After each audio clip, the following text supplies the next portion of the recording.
Okay, so good afternoon and welcome back, teachers, to the afternoon session of our first ever virtual INSET. And this is our day 2. Okay, so we have readied the next presentation for the afternoon session.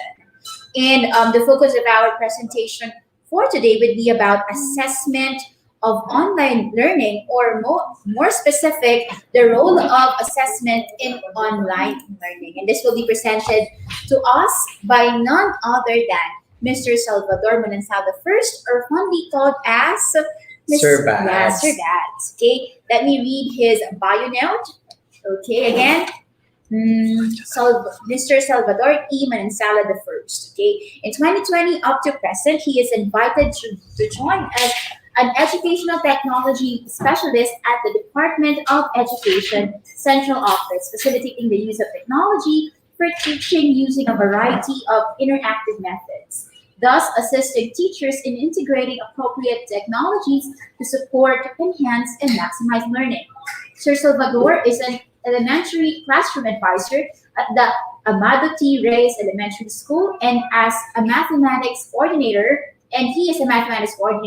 Learning Information System, LIST, and Elementary Basic Education Information System, IBEIS coordinator. He then accepted the challenge to design and facilitate interactive lessons for better understanding of students and created a well-designed assessment tool intended to assess their level of understanding of lessons taught. He was involved in the varied researches and studies, two of which include the first, improving the academic performance of grade 5 pupils of Amado T. Reyes Elementary School through Project DREAM, which study is aimed at identifying the impact of Project DREAM and the research on the status of gender-responsive curriculum, basis for institutionalization of gender and development in K-12 program. Currently, he is taking up his Master's of Arts in Education in Curriculum and Instruction with completed academic requirements at the Philippine Normal University. He also garnered following recognitions, such as he was awarded DepEd Digital Rise Certified Champion in the DepEd Digital Rise in October 2019 at the DepEd Central Office, Meralco Avenue, Pasig City. He was also awarded as the Most Outstanding Elementary Educator of SDO Mandaluyong last December 2019. He is the proponent in establishing the Open Educational Resources iHub, or OER iHub, establishing an offline e-library for all SDO Mandaluyong libraries, which is first in the entire country.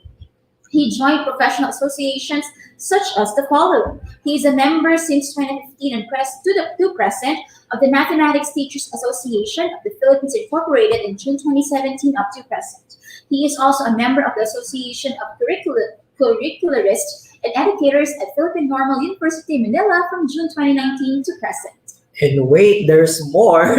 These memberships in different curricular organizations hone his skills as curriculum writer and for mathematics. He had been a curriculum writer of learning materials, modules for Mandaluyong Mathematics Circle, and the Division Remediation and Enhancement of Aptitude in Mathematics for Grade 4. He was a division-level demonstration teacher during the enhancement of the K-12 program using the best pedagogical practices in different key stages in January 2019. He was an international demonstration teacher during the first international conference and workshop on technology and strategic classroom and research innovations in October 2018. He was a presenter of the International Training Workshop on Contextualization, Localization, and Indigenization of Learning Materials in June 2017. He was the regional lecturer, resource speaker during the September 2017 MTAP Convention and MTAP DepEd NCR Seminar Workshop for Elementary Teachers. He also got involved in the workshop entitled Contextualized Instructional Materials, Quality Assurance and Evaluation Guidelines for Science Head Teachers, Coordinators, and Master Teachers. During the Division Training Workshop on Learning Competencies and Pedagogies for Grade 6 Teachers held in November 2017. These experiences in the academy have widened his perspective, and so when he joined in 2020 as an Educational Technology Specialist of the Information and Communications Technology Service, Educational Technology Unit, ICTS EdTech Unit, to the Open Educational Resources or OER, DepEd Commons, DepEd Learning Management System or LMS, DepEd TV and DepEd Online, DepEd ETUlay, a free online tutorial where he became one of the main trainers and ETU Microsoft Education programs supporting the different projects of the ICTS EdTech Unit. He has professed determination to do his best to contribute to the fulfillment of the ICTS EdTech Unit programs and projects.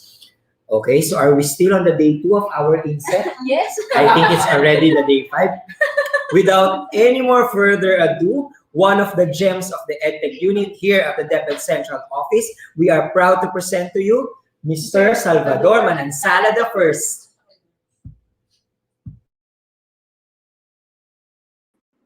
Hello, Sir Jeff. Good afternoon. Good afternoon to our viewers all over the country. I know we're still on the day 2 of our virtual in-service training for teachers, and talagang sinadya yun para medyo ma-relax pa tayo and mas maging ready sa ating session for today.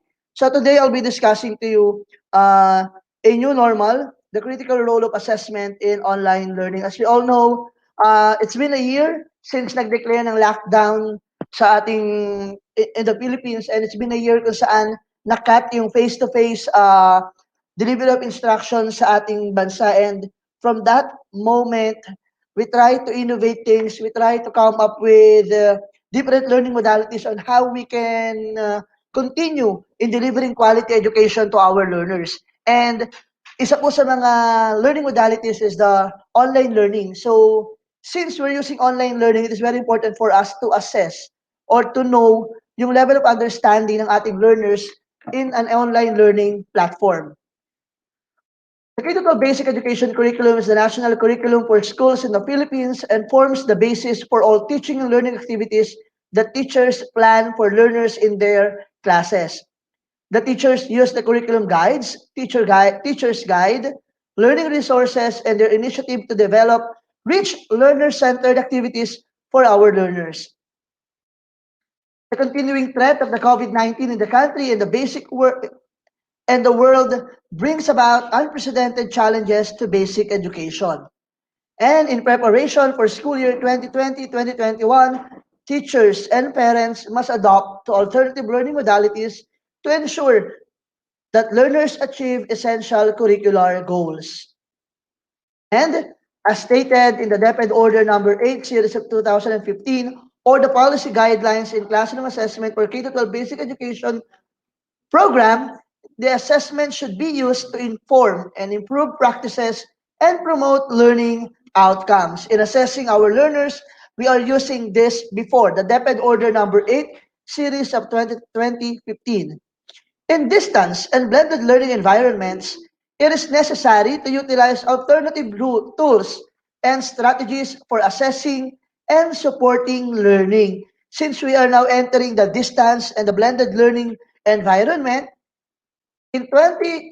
last October 2, 2020, the Department of Education issues the Department Order Number 31 Series of 2020, or the interim guidelines for assessment and grading in light of the Basic Education Learning Continuity Plan.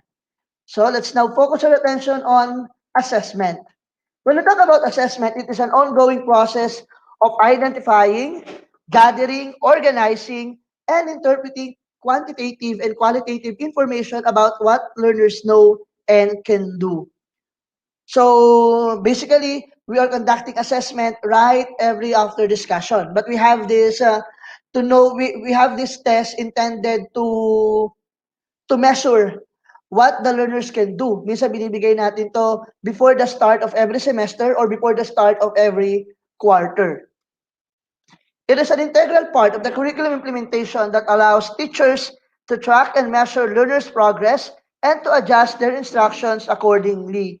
The results of the assessment will help our teachers to develop a well-designed assessment tool, a learning plan, or a delivery modality which will be suited to our learners. So kaya napakahalaga ng role ng assessment sa teaching and learning process. let's have the principles of assessment. The first principle of assessment is assessment must be aligned with the curriculum. Assessment should focus on tracking learners' progress in relation to the content and performance standards in the curriculum, along with the development of 21st century skills.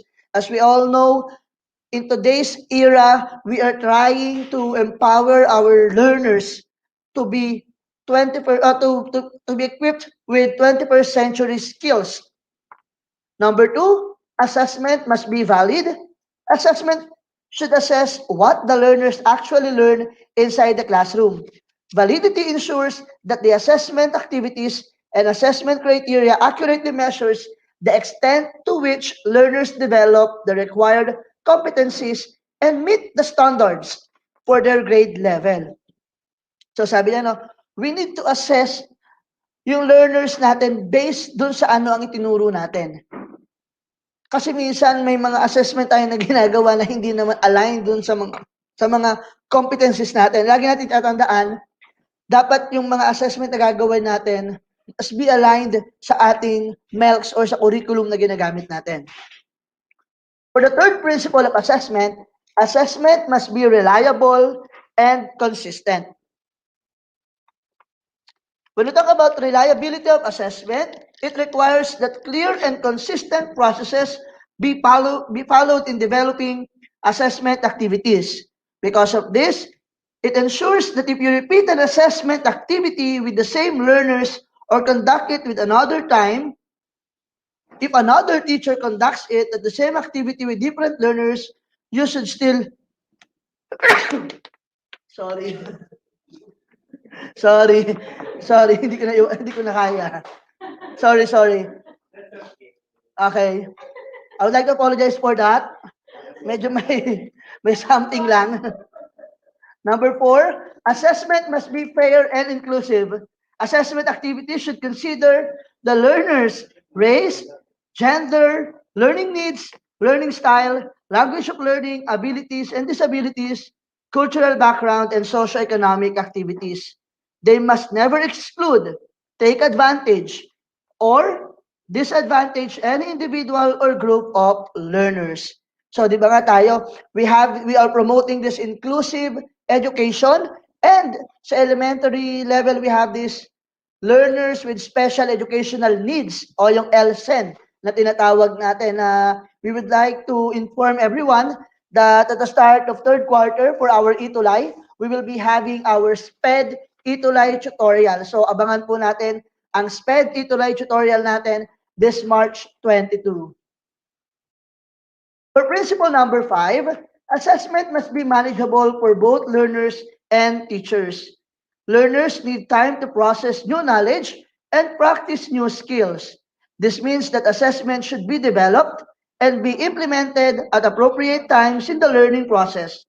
Assessment must be manageable for teachers, even in large classes, so that the evidences of new learning is gathered over time and in diverse ways. For principle number 6, assessment must give learners a range of ways to demonstrate their achievements. So on our part as a teacher, we need to use range of assessment methods and activities to give learners many opportunities to develop, to demonstrate their learning on a specific topic, For number 7, assessment must be part of a transparent, ongoing, where learners' progress is monitored over time. On this particular principle of assessment, the teacher must use assessment criteria that are based on curriculum standards and competencies to gather evidences of learners' achievements over time. These criteria should be clear to the learners as they learn and before they carry out to the next activity. For the last principle of assessment, teachers and learners must use feedbacks effectively to improve learning and reflect on the teaching and learning process. Teachers give an ongoing and explicit feedback to learners throughout the learning and assessment process, telling them what they have done well, where they need to improve, and how to improve. Teachers also use assessment data to reflect on, modify, and improve their teaching process.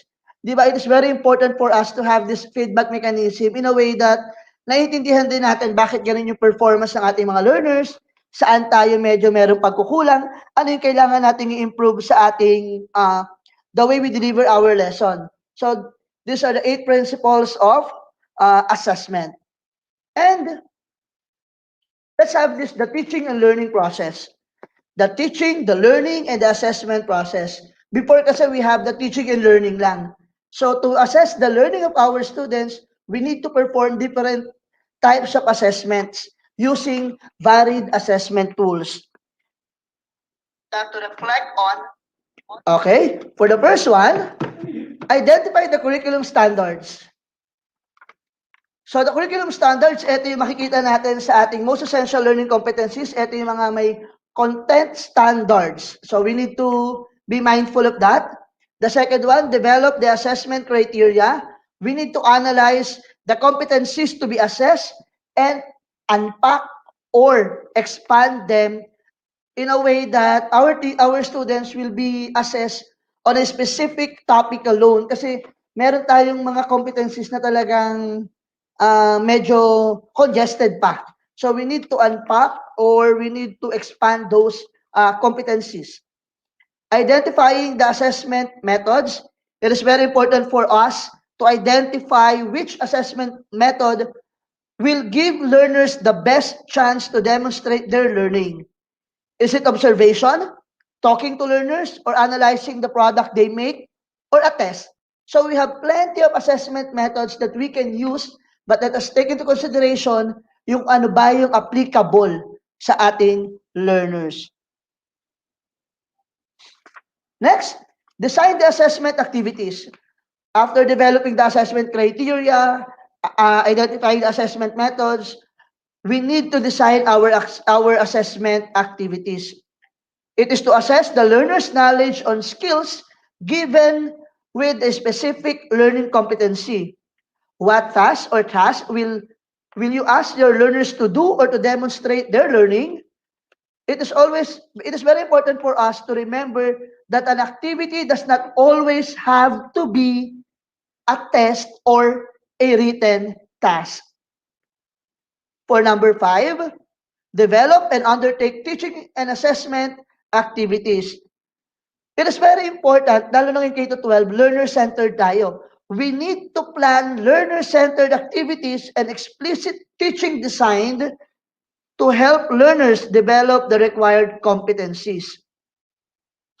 So, ito yung mga, saan ba natin ito nakikita? We can see it on our activities in the detailed lesson plans or the daily lesson logs, wherein our learners are engaged in the learning, and as teachers, we give them time or chance to consolidate new knowledge and practice skills before formally assessing them. For number 6, undertake the assessment activities. In undertaking the assessment activities, you need to inform the learners that you're assessing them and encourage them to do their best. Minsan kasi, meron tayong mga binibitawang salita na akala natin nakatutulong sa mga learners, pero at some point medyo nadi-discourage na pala sila.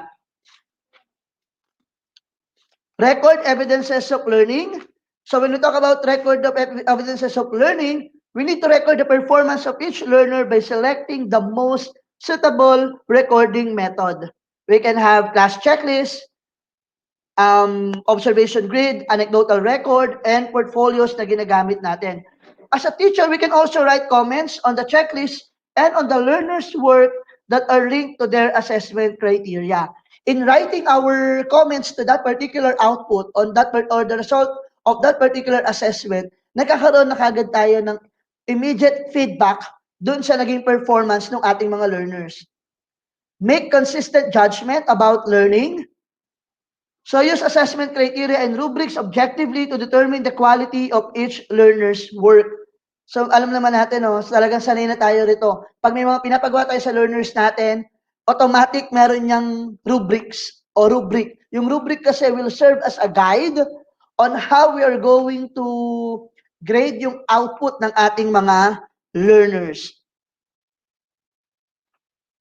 Another one, give immediate feedback.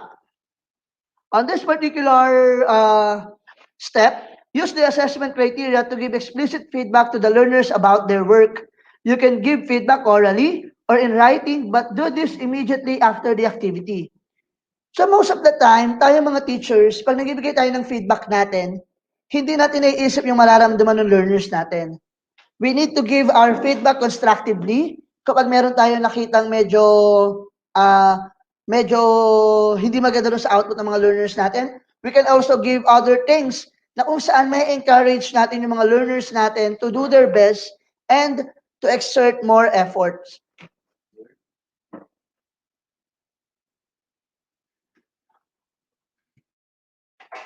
And when we talk about assessment, it is inclusive in nature. When we talk about inclusivity, walang maiiwanan, lahat sama-sama. And a testament to that is the UN Convention on the Rights of a Person. Of a Persons with Disabilities, Article 24.2b. Ang sabi rito, persons with disabilities can access an inclusive, quality, and free primary education and secondary education on an equal basis with others in the communities in which they live. So talagang sa kagawaran ng edukasyon, lahat kasama. Lalo na yung mga students natin na may special needs. Ang napapansin ko, minsan nag-deploy na ng mga braille. Meron na tayong certain department na in charge for this, yung mga students with special needs. And we are developing different equipments. We are providing different equipments, platforms, and other materials na pwedeng makatulong doon sa ating mga teachers teaching special education or teaching students with learners with special educational needs. So ayan, kaya sama-sama nga tayo, walang maiiwan sa ating lahat.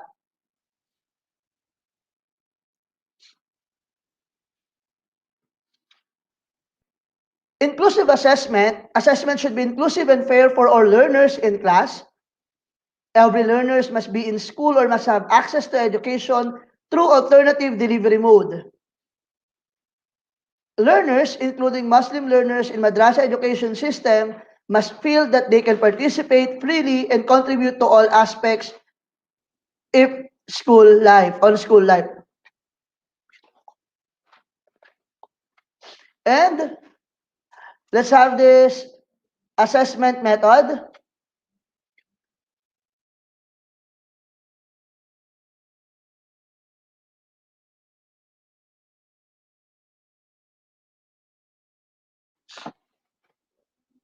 Assessment methods, we have different forms of assessment methods, talking to learners. Teacher talk to and question learners to gain insights on their understanding and progress and to clarify their thinking. Analysis of learners' product. Teachers judge the quality of products created by learners according to agreed upon criteria. So when we talk about agreed upon criteria, ito yung rubric na ginagamit natin. And test. Teachers set quizzes to determine learners' ability to demonstrate mastery of a skill or knowledge and understanding of a content. So these are the assessment methods na pwede nating magawa at pwede nating gawin. And we have this quality criteria of assessment. The first one is validity. Quite simply indicates if the assessment type covers the learning objectives of the course in order to assess the validity of the assessment. Reliability, transparency, and feasibility are key components to think in the case of validity. Number two is reliability. Number three is clarity. And number four is avoid susceptibility for technical problems. So these are the criteria for assessment. When deciding on the assessment method to use, consider these three questions. These are the things that we need to consider in deciding the assessment that we're going to use. First, what are you assessing? Is it knowledge, a skill, or both? Number two, which assessment method would best allow your learners to demonstrate what they have learned? And which method would make it easy for you to gather evidences of your learner's progress over time? So dito, we need to decide, are we going to assess on the knowledge side or skills-based assessment ang gagawin natin? If nakuha na natin, identify na natin kung ano yung gagawin natin, we need to choose an appropriate assessment method. Let's always remember, hindi yan one assessment will fit every learners. Kasi ang learners natin, meron silang iba't ibang learning styles or learning acquisition. So hindi yan dapat isa para sa lahat. And after assessing, we need to gather data. That data will help us to decide whether yung bang competency na yon ay natutuhan na ng mga learners o we need to reteach or kailangan pa ng konti pang discussion about that. Ayun ang gagawin natin.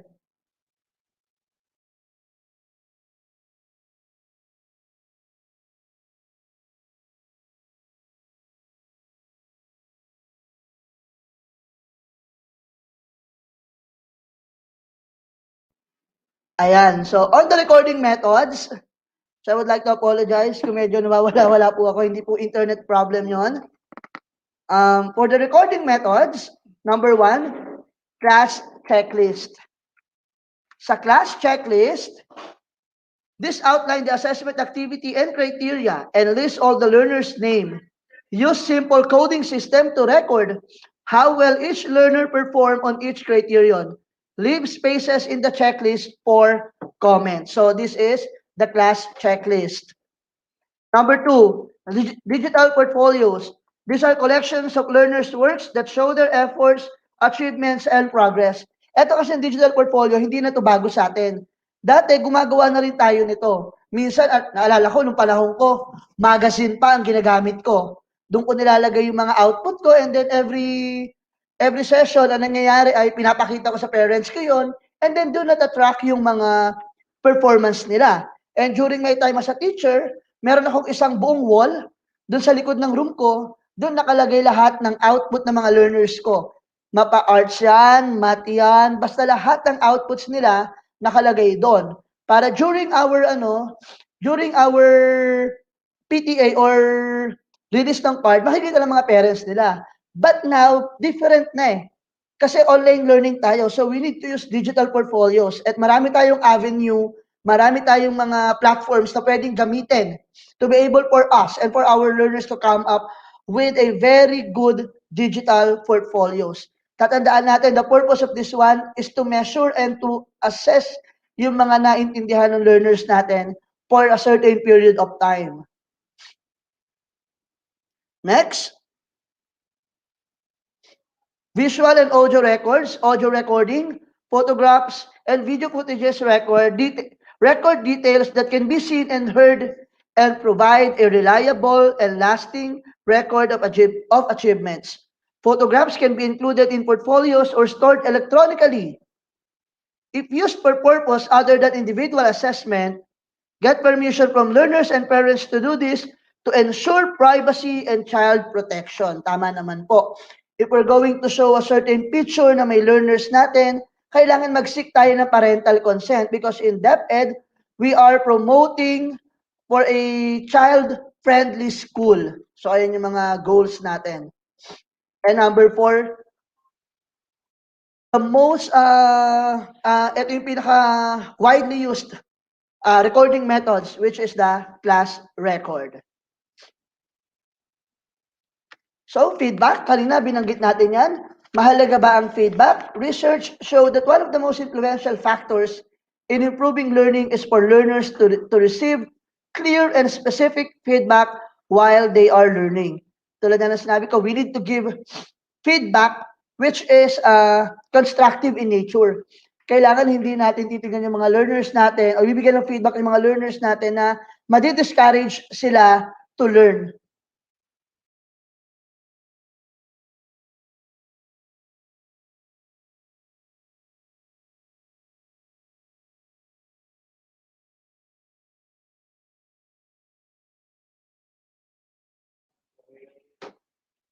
Teachers use the assessment criteria and evidence from completed record sheets to give learners immediate and explicit feedback. So this is the importance of giving feedbacks to our learners. Lagi nating iisipin, we will start with the delivery of our lesson, and we give them assessment. And after giving them assessment, we need to give them feedback. Kailangan inform sila kung ano ba yung naging performance nila and kung ano pa yung dapat nilang gawin.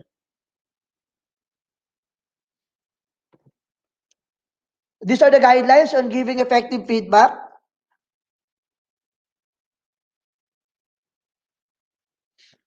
Guidelines on giving effective feedback. Give feedback as soon as possible after an assessment or activity. So, ayan yung dapat immediate talaga. Kasi minsan, eto, dati, meron tayong mga exam. May mga exam tayo na ginagawa. Dahil sa sobrang dami ng mga learners na chinecheck natin, hindi kagad natin na check ang lahat. So, kumbaga, pag lumabas yung resulta na almost half the class ay medyo got a failing grade, so kailangan i-reteach natin yun eh. Kailangan balikan natin siya. Unfortunately, I'm not saying na lahat. Minsan kasi, sa sobrang daming ginagawa, hindi kagad na-checkan. So, pumunta na tayo sa iba pang lesson without even thinking kung ano ba yung naging performance ng mga learners natin. Sa ngayon, with the help of different platforms, different assessment platforms na ginagamit natin, we can use Google Forms, Kahoot, and other multimedia applications and platforms, we can gather an immediate feedback or we can generate results immediately. Kung halimbawa, the last student na mag-answer, automatically, makakapag-generate na yan ng report and then we can assess. Ma-assess kagad natin yung performance ng mga learners. Provide specific oral or written constructive feedback directly related to learners' performance. So, ang focus natin is to give feedback on the performance of the learners, not on the other aspect ng pagkatao ng bata o ng ating mga learners. Provide feedback that identifies learners' strengths. So kahit na ano naging performance nila regardless of the result of the test, let us try to treat our students in a way na hindi sila madadegrade, hindi sila mapanghihinaan ng loob. Ang mangyayari is they will be motivated enough to improve their performance. Highlights area for improvement, ayan. If we think na medyo nagka-problem si students on that particular assessment or on that particular topic, kailangan ibigay natin. So, siguro, these are the things that you need to do. To be able for you to do this, you need to do the following. So, kailangan bigay natin yun. Saan pa kailangan mag-improve yung ating learners? Give hints on how to improve. Ayan. Yung magbibigay tayo ng mga tips and recommendations on paano pa may improve ng learners yung kanyang ginagawa. Help learners give feedback to their peers using assessment criteria and rubrics during peer assessment activities. And provide learners with opportunities for self-reflection and self-assessment activities. So these are the guidelines on giving effective feedback to our learners. So ayan, ano ba si rubric? Bakit ba kailangan natin gumamit ng rubrics na yan? We're using rubric are useful tools that help teachers make consistent judgments about the quality of learners' work. It is a scoring guide usually presented in a graphic format, typically as a grid. So this rubric will help us to assess our learners objectively, following the given set of criteria and indicators na naka-anchor dun sa activity or sa output na gusto nating magawa. And just like any other assessment, yung rubric natin, hindi siya custom fit siya. Kung anong gusto mong i-assess, you need to develop rubric for that. Kung anong performance ang gusto mong ipagawa, you need to create or to develop a unique rubric for that para talaga makita natin yung nagiging output ng ating mga learners.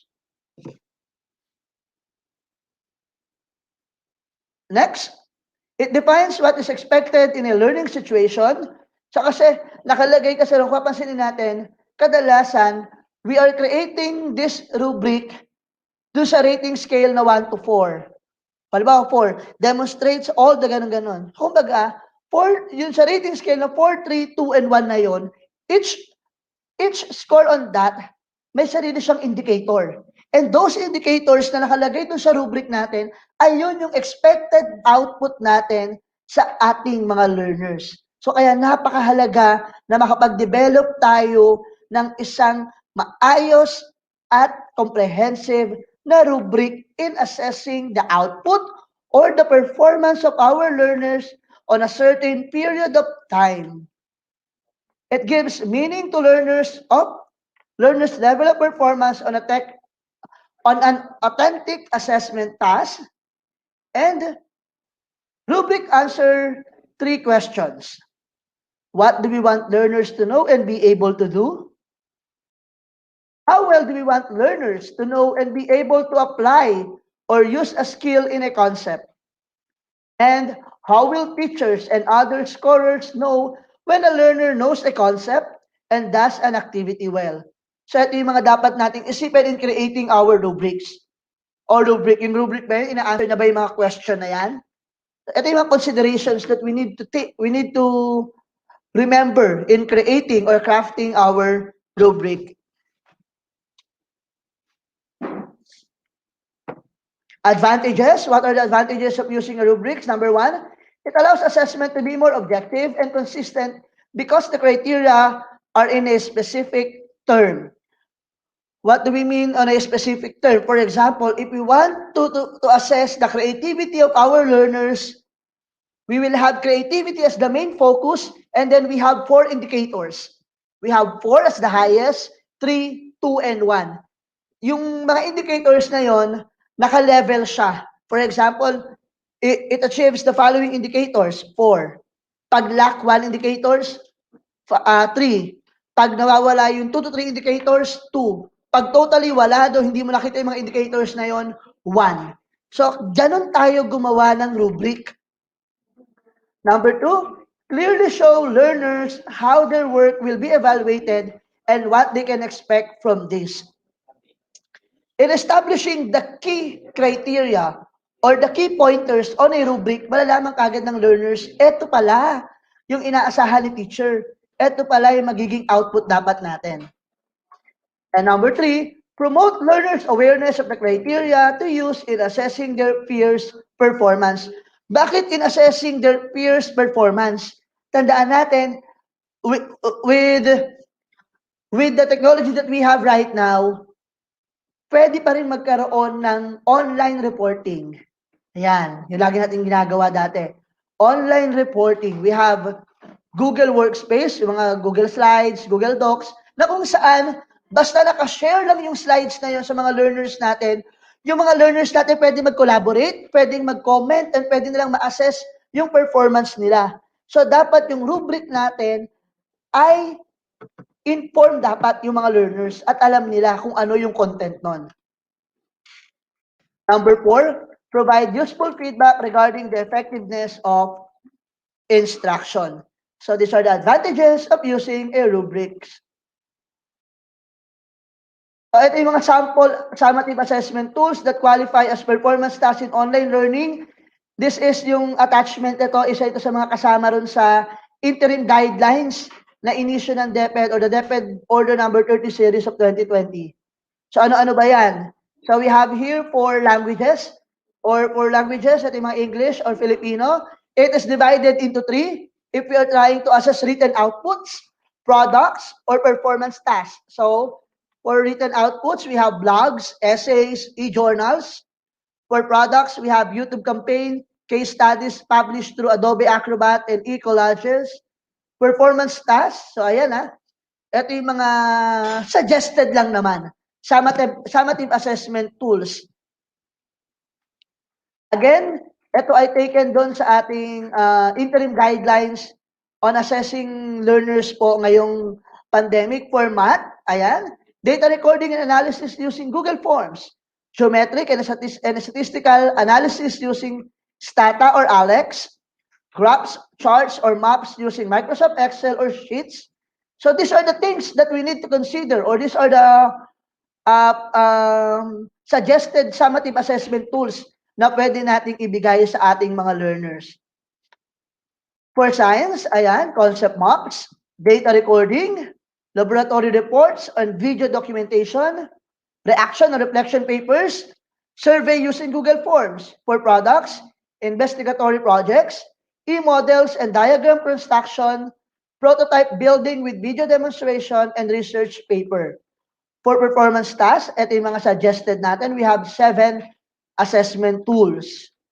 I'll not discuss it one by one kasi alam ko naman all of us are familiar with all the things na nandito, with all the summative assessment tools suggested by DepEd Order number 30 po ito yata, series of 2020. And for Araling Panlipunan, ito yung mga suggested summative assessment tools. Another one we have for music, arts, and PE. So kung papansinin natin, encompassing siya. Lahat ng mga learners natin, lahat ng grade levels natin ay nandyan.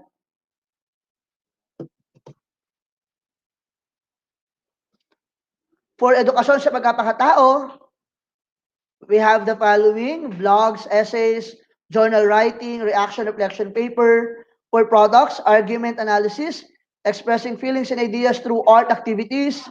For performance tasks, issue awareness campaign via YouTube, presentation and multimedia presentation, personal action plans, and situation analysis o pagsusuri ng sitwasyon. For our edukasyon sa pantahanan at pangkabuhayan or technology and livelihood education, blog essays, diagrams, charts and models, work designs and plans. For products, ito yung mga kailangan nating, mga pwede nating ibigay sa ating mga learners.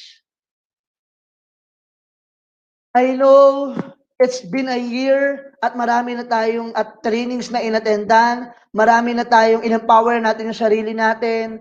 Paano ba natin may ma-overcome etong mga e-assessment challenges natin with our learners? The first thing that we need to do is through instructional design. Integrating the e-assessment into the entire learning process. As part of the course design, it is very important to measure how people learn and not just what they have learned. It is an ongoing process that should be assessed continuously, and instructional design can help teachers to plan how and when to do a particular assessment. This instructional design can also help teachers choose the right assessment methods, strategies, and technologies to enhance teaching and learning process. Variety of methods.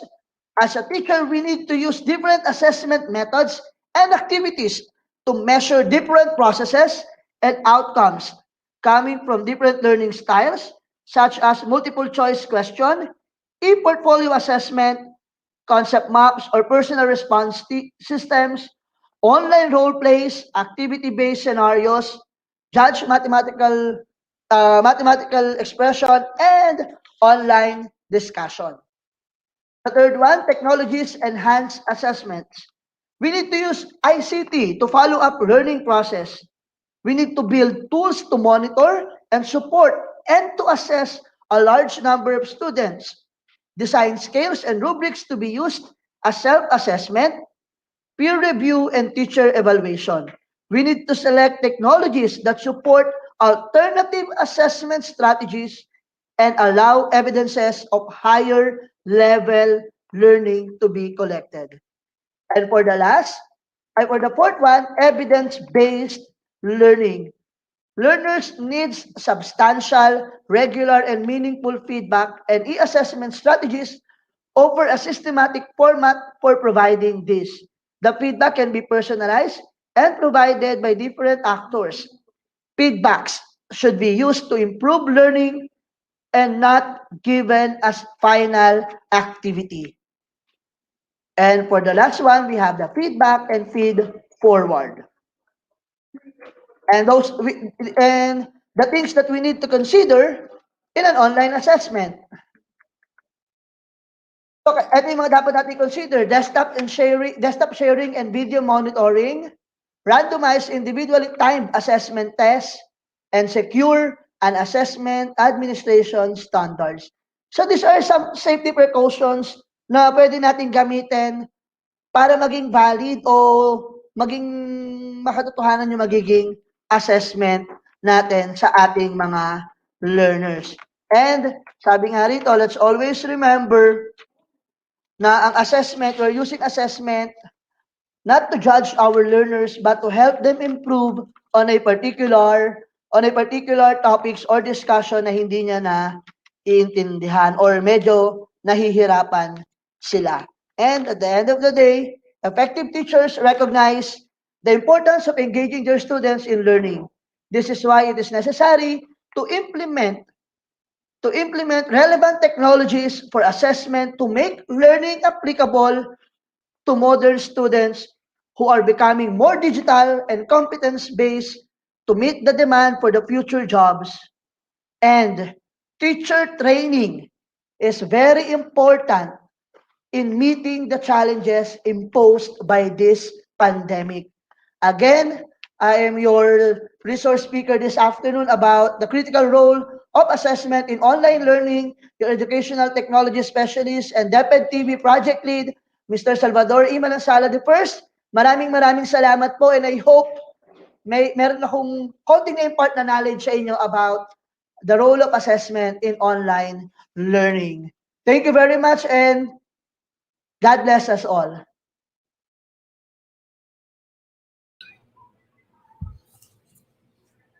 All right. Thank you, Sir Bats, for that wonderful presentation. Talaga namang napaka-importante ng assessment, no? Hindi lang dahil sa hindi natin nakikita ang mga bata, but most importantly, lalo na ngayon na wala sila sa ating mga classroom in person.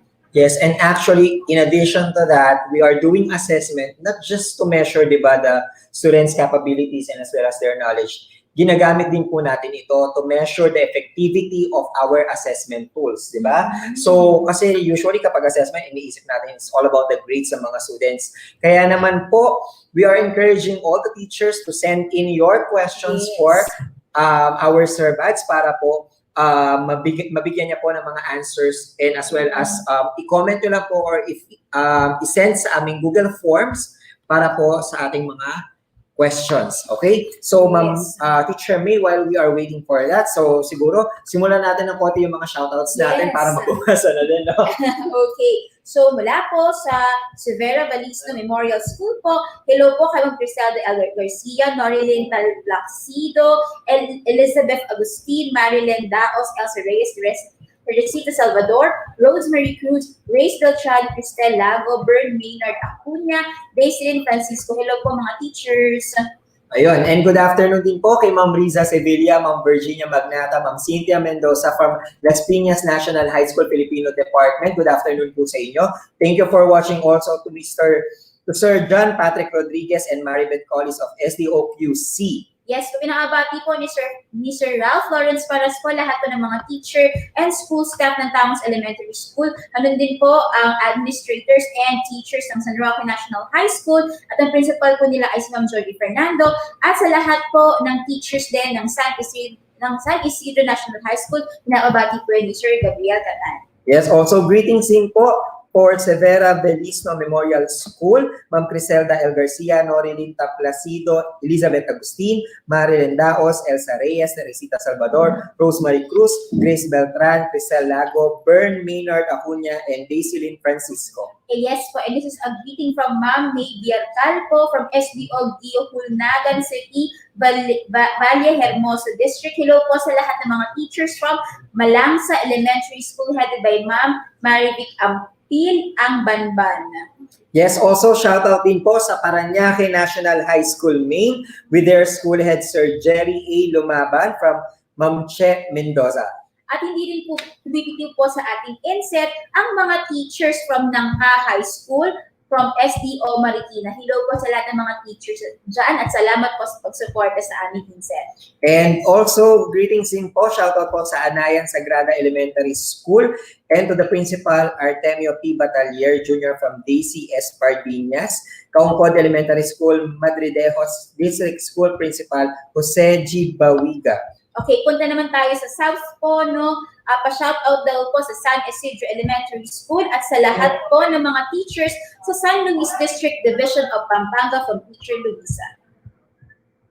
Yan, okay. At maraming pa po, no? Meron pa rin po, no? Pa-shoutout din po sa mga teachers from Clarin National High School Division of Misamis Occidental, no? Sabi nila, they strongly support the DepEd EdTech unit and he's hoping daw po to be a part of the team. Bakit Yes. man, sir? Also, greetings din po kay Ma'am Jennifer De Jesus, Ma'am Danilyn Espinosa, and Ma'am Lynn Escoto. And also SDO Mandaluyong OIC SDS, Dr. Romela M. Cruz. Yes, no, palayo tayo ng palayo. This is a greeting from Cebu City. Hello daw po sa mga teachers at sa principal na si Ma'am Sheila de la Cruz of Mabini Integrated School, Cebu City. Meron din po tayo sa North naman po tayo. Shoutout po kay Ma'am Jem Gapus, School Head of San Agustin Elementary School ng SDO La Union. Ito po ay greetings from Ma'am April Marquez. Meron pa po kay Ma'am Felipa B. Asuncion, Principal and all the teachers of Turod National High School, Cabugao, Ilocos Sur. Also, shoutout din po sa Melencio M. Castelo Elementary School and St. Scholastica's College, Manila, grade 3 level, Miss Leslie Marquez under Miss Martina, grade 5 level, Miss Beth Launico and Miss Joanne Arceo, and of course, Abby Tibulan of the preparatory.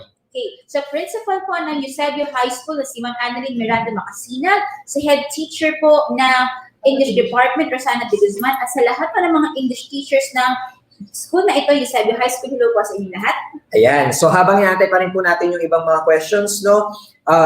Greetings din po sa Lydia Aguilar National High School headed by Mrs. Leonora L. Lustre and especially po sa Filipino Department from Ma'am Alicia Cantillo.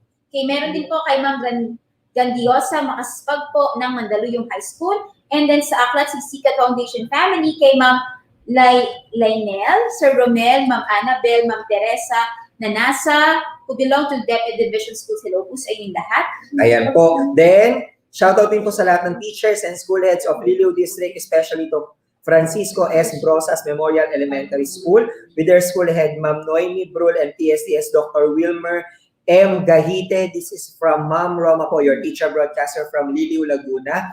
Then, shoutout din po kay Sir Virgilio Carolino, OER National Core Leader natin to, Ma'am, from Bolinao Integrated School, San Miguel Elementary School, Bani District from Ma'am Glynis, and the Boy Scout Troop Leaders sa Bolinao at PSCC, and nationwide din po, then MAPI teachers of Digo City National High School, and all teachers in Digo City from Ma'am Ziel. Mula sa Dr. Sancho Manuba Elementary School, sa Master Teacher po nila na si Ma'am Zenaida P. Camus, at sa school head na si Ma'am Rowena Rodriguez. Hello po sa inyo lahat.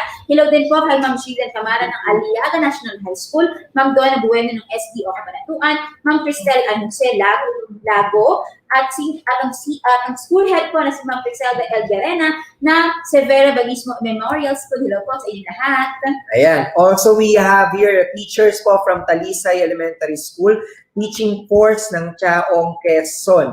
So, yan po, from Sir Julius Pondano. Okay, napakarami po ng greetings. Meron pa raw po, no? Pabati raw po ang lahat ng ALS teacher at lahat ng bubuo ng ALS ng Navotas. Hello po sa inyo lahat. Napaka-dedicated ng mga teachers na ito. Ayan. Then also, we would like to greet po yung SDO Camarines Sur Specialty Schools in Del Gallego Elementary and Secondary, Ryan B. Alba, teacher broadcaster, Luciente Second National High School from Sir Jerwin, all teaching staff of Gipos National High School Division of Zamboanga del Sur, headed by Principal Dr. Gigi Datwin from Sir Romel, Paitan Integrated School, Suwal District School Head, Ma'am Jennifer Santos, and PSDS Sir Roger Untalan from Ma'am Ana Roda, and all teachers of Bolinao Integrated School, headed by Ma'am Maria Cecilia Balboa, and greetings sa Suwal District SDO1 Pangasinan from Ma'am Joan Peralta. Okay, so pag-greet din po, no, sa SDS po ng SDO1 Pangasinan kay Dr. Sheila Marie A. Premisias, no, she's watching. Thank you po for supporting us. And greetings po kay Ma'am Cherry Ann Santos. Hello daw po sa mga teachers ng Bago Elementary School, SDO General Pino Annex Division of Nueva Ecija, with their principal, School Principal 1, Mrs. Nerissa S. Manabat, and PSDS Ma'am Gina Ed Abisan. Hello po sa inyo lahat dyan. Ayan po. Then greetings din po from Sir Warren. Shout out po sa lahat ng teachers ng Whole Santander District, especially to the teachers of Willie B. Wenceslao Memorial National High School headed by Mrs. Leonita J. Bureros. Still watching daw po mga teachers from Tala High School by Sir Jeric Navales. Ayan. Then, Humahabol din po mga pabati galing po kay Ma'am Lala Jaime Roque. Hello po sa mga taga Mariano Marcos Memorial High School. And happy birthday po sa kanilang principal na si Ma'am Consolacion na Anem. Happy birthday, ma'am! ayan. Then, shout out din po sa Daan Bantayan National High School. Ayan. And Maria Clara High School po from Sir Eros. Ayan, okay. So meron pa po dito, no? Hello daw po sa mga taga Padre Burgos Elementary School at sa kanilang principal kay Mrs. Rola de los Santos. Hello daw po from Sir Ariel.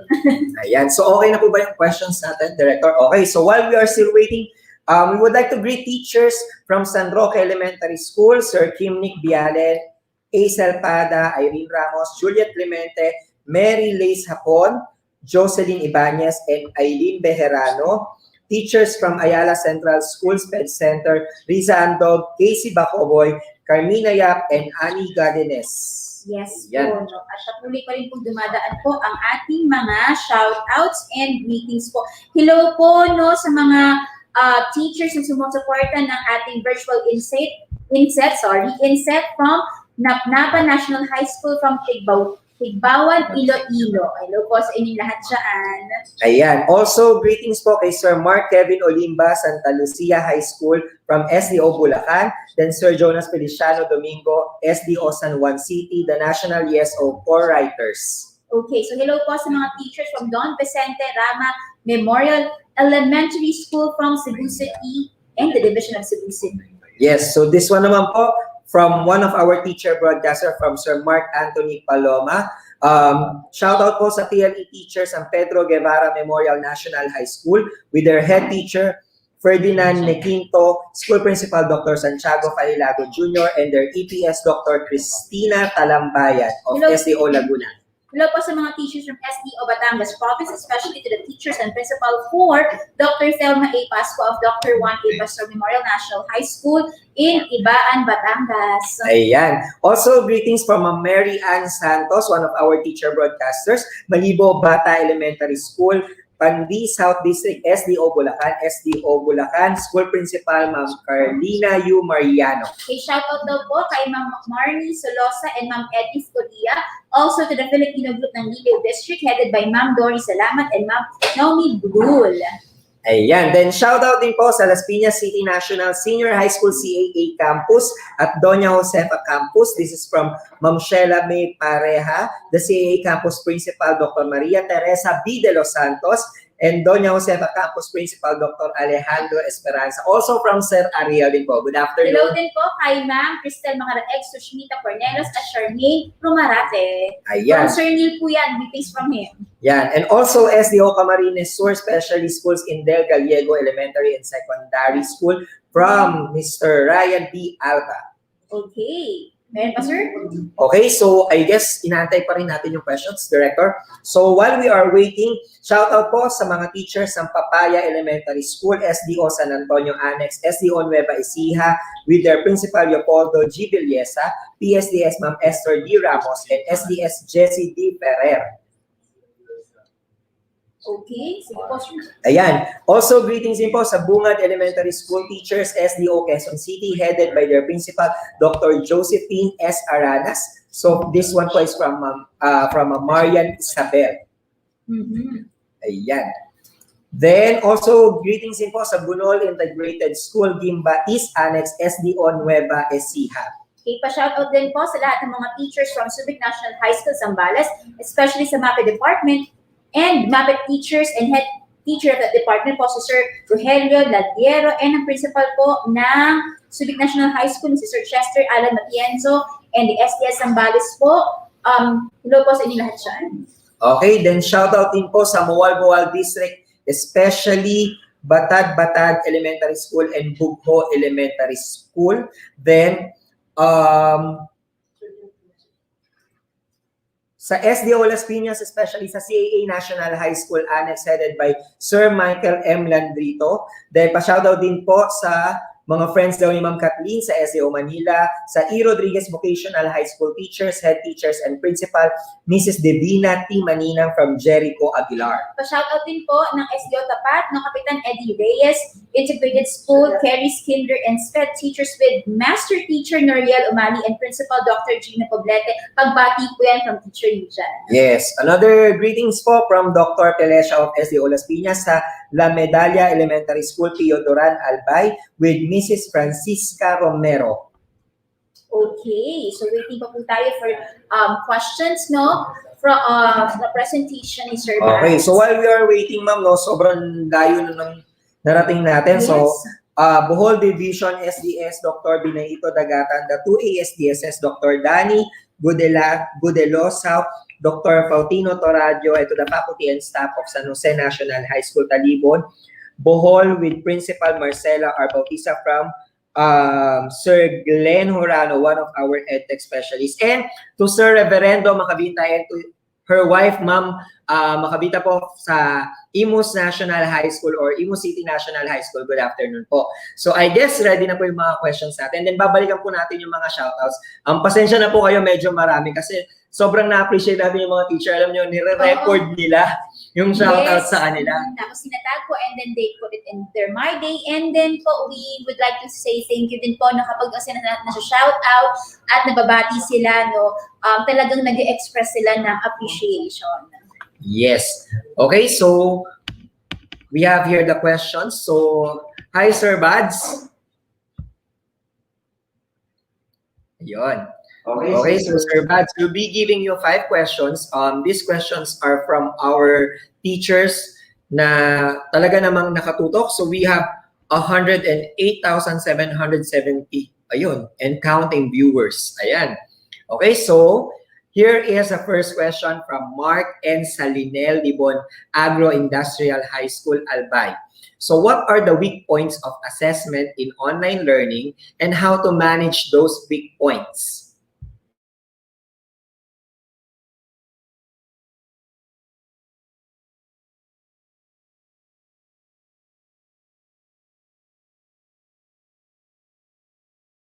Sir, so can you please repeat the answer? Isa sa mga weak points ng ating assessment, online assessment, is the validity. The validity of the result, kung sino ba talaga yung kung alam naman natin, it's the question talaga yung kung sino ba talaga yung sumasagot. But as a teachers, we need to do something about it. Una sa lahat, ang yung pinaka-basic na pinapagawa natin is we want our learners to turn on their camera. Lalo na kapag halimbawa, yung assessment is live. Kaso nga lang, mag-take siya ng time, pero it will help.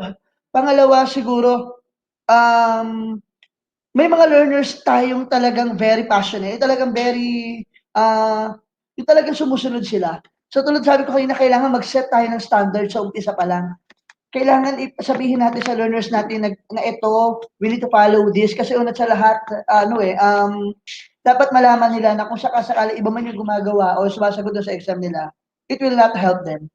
So kumbaga, hindi natin ma-assess yung yung learning nun. So isa sa mga weak points talaga is the validity and the reliability of the result of the assessment in a way na alam naman natin problem talaga yan, yung kung sino yung mga sumasagot ng ating questions po. Ayan, so we'll now proceed with the second question. Okay, and here's the second question, Sir Bads, from Abuelito James V. Misperos of Dumingag National High School, Zamboanga del Sur. And here's the question, sir. What are the challenges in assessing learners in the new normal? How will you overcome this challenge? Let us always remember that the assessments that we are using are teacher-made. We are creating all of those assessment tools. The problem is we need to convert it digitally. And doon talaga pumapasok ang problem. First problem is the availability of the resources. Meron bang laptops sa mga teachers? Meron bang laptops or tablets or cellphones sa mga learners natin? We're very much lucky dahil ang dami. Almost all the LGUs ay nagpo-provide ng mga resources for our learners. So, I think na-overcome na natin yon. Pangalawa, internet connectivity. Alam natin na minsan talaga may mga lugar na hindi abot ng internet, may mga lugar na medyo malalayo, and may answer tayo dyan. Una sa lahat, gumawa tayo, nag-introduce tayo ng modular learning, kung saan sa module sumasagot yung mga learners natin, meron tayong parang pick-up time, and then yung time kung saan sinusolve nila yung modules nila. We also introduce OER, or the offline, or the open educational resources where activities or assessments can be done offline. Marami tayong mga ganyan. We develop an offline LMS na pwedeng magamit. Even before the pandemic pa, yung LMS, ginagamit na namin yan. We are training teachers on how to create offline LMS na pwede nating magamit. At yung siguro, yung availability of resources, internet connection, and yun yung mga problems na nakikita ko. And I think we were able to introduce different avenues para mapunan natin yung pagkukulang with regards to those mga sinabi kanina. Okay, thank you, sir. We'll now proceed to our third question. So the question is from Raymart Madria Narciso R. Ramos, Elementary School, SPED Center, Pangasinan 2. How can we assure the reliability and validity of assessment in distance learning? Sorry,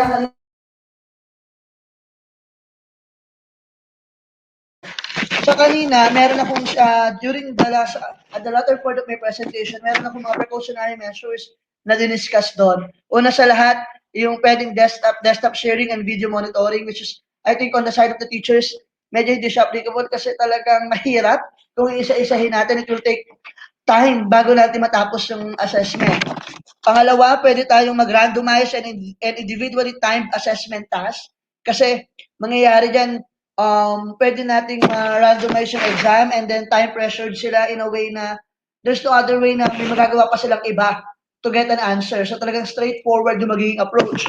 Pangatlo na pwede natin gawin is to secure assessment administration standard. So, as a teachers, dyan tayo, isa yun sa mga strike natin. Yung kumbaga parang, sa umpisa pa lang, we need to set standards. And kapag yung standards na yun, na-set na natin sa mga learners natin, hanggang dulo, matatandaan ng mga learners natin yon. And as ano talaga, no? Kasi we are advocating for child-friendly or child-friendly school. Talaga ito yung mga bagay na isa sa mga kino-consider natin. And we're still hoping na hindi siya nangyayari and it's not happening within our system or within the sector of education. Thank you so much, Sir Bads. Now we'll be going to our fourth question, and this is your fourth question, Sir Bads. Okay, this is from Mr. Agustino Adiwag of Santo Tomas National High School, Baguio City. The question is, how do we quality assess our assessment tools? So how do we assess our assessment tools?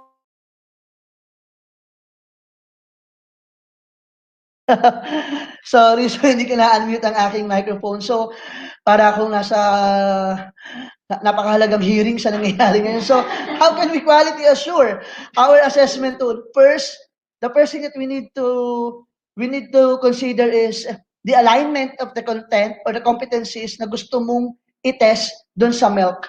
Kailangan align yan and valid in a way na tinuro mo talaga. Pangalawa, yung questions dapat natin ay iikot lang doon sa competency na yon. If we want to assess knowledge base, dapat puro knowledge base lang siya. Pangatlo, we need to consider the language na ginagamit natin. We need to consider yung mga bagay-bagay na inilalagay natin. Yung mga examples na gagamitin natin. Kailangan hindi siya racist, hindi siya gender-friendly dapat. Yung language na gagamitin natin dapat ay appropriate to the age level or to the grade level na gusto nating i-assess. At pang-apat, dapat yung assessment natin is intended to know kung ano ba yung natutuhan ng mga bata natin. At dalawa yan eh. It can be a performance task, pwede rin namang written work. So ayun yung mga consideration. Alignment sa curriculum, pangalawa, choice of words, yung graphics, and yung mga content niya. So, ayun yung mga dapat nating equality assured dun sa ating assessment. And dapat we need to follow yung guidelines in test construction. Thank you, sir. And now we are down to our last question, Sir Bads. Ayan. So the question is from Ma'am Judge of Quezon City. So the question is, do you think assessment will be effective if no deadline will be given to the students in answering the task? Like they have the whole grading period to answer and finish it. So tulad ng sinabi ko kanina, we have two. Lalo na ngayon sa interim guidance, we have two. The performance and then yung mga online assessment natin. If it's online assessment, na talagang we are trying to assess yung understanding ng learners natin on a specific topic, dapat yung deadline niya, dapat may deadline. Dapat ma-accomplish ng learners yun. Kasi una sa lahat, we are trying to assess yung knowledge, yung cognitive side ng mga learners natin. Kung halimbawa, mag-exam yung mga bata, tapos ang topic mo nasa first week, and then gusto mo i-accomplish nila yon on the fourth week, papaano kung yung result ng assessment ng mga bata ay hindi maganda?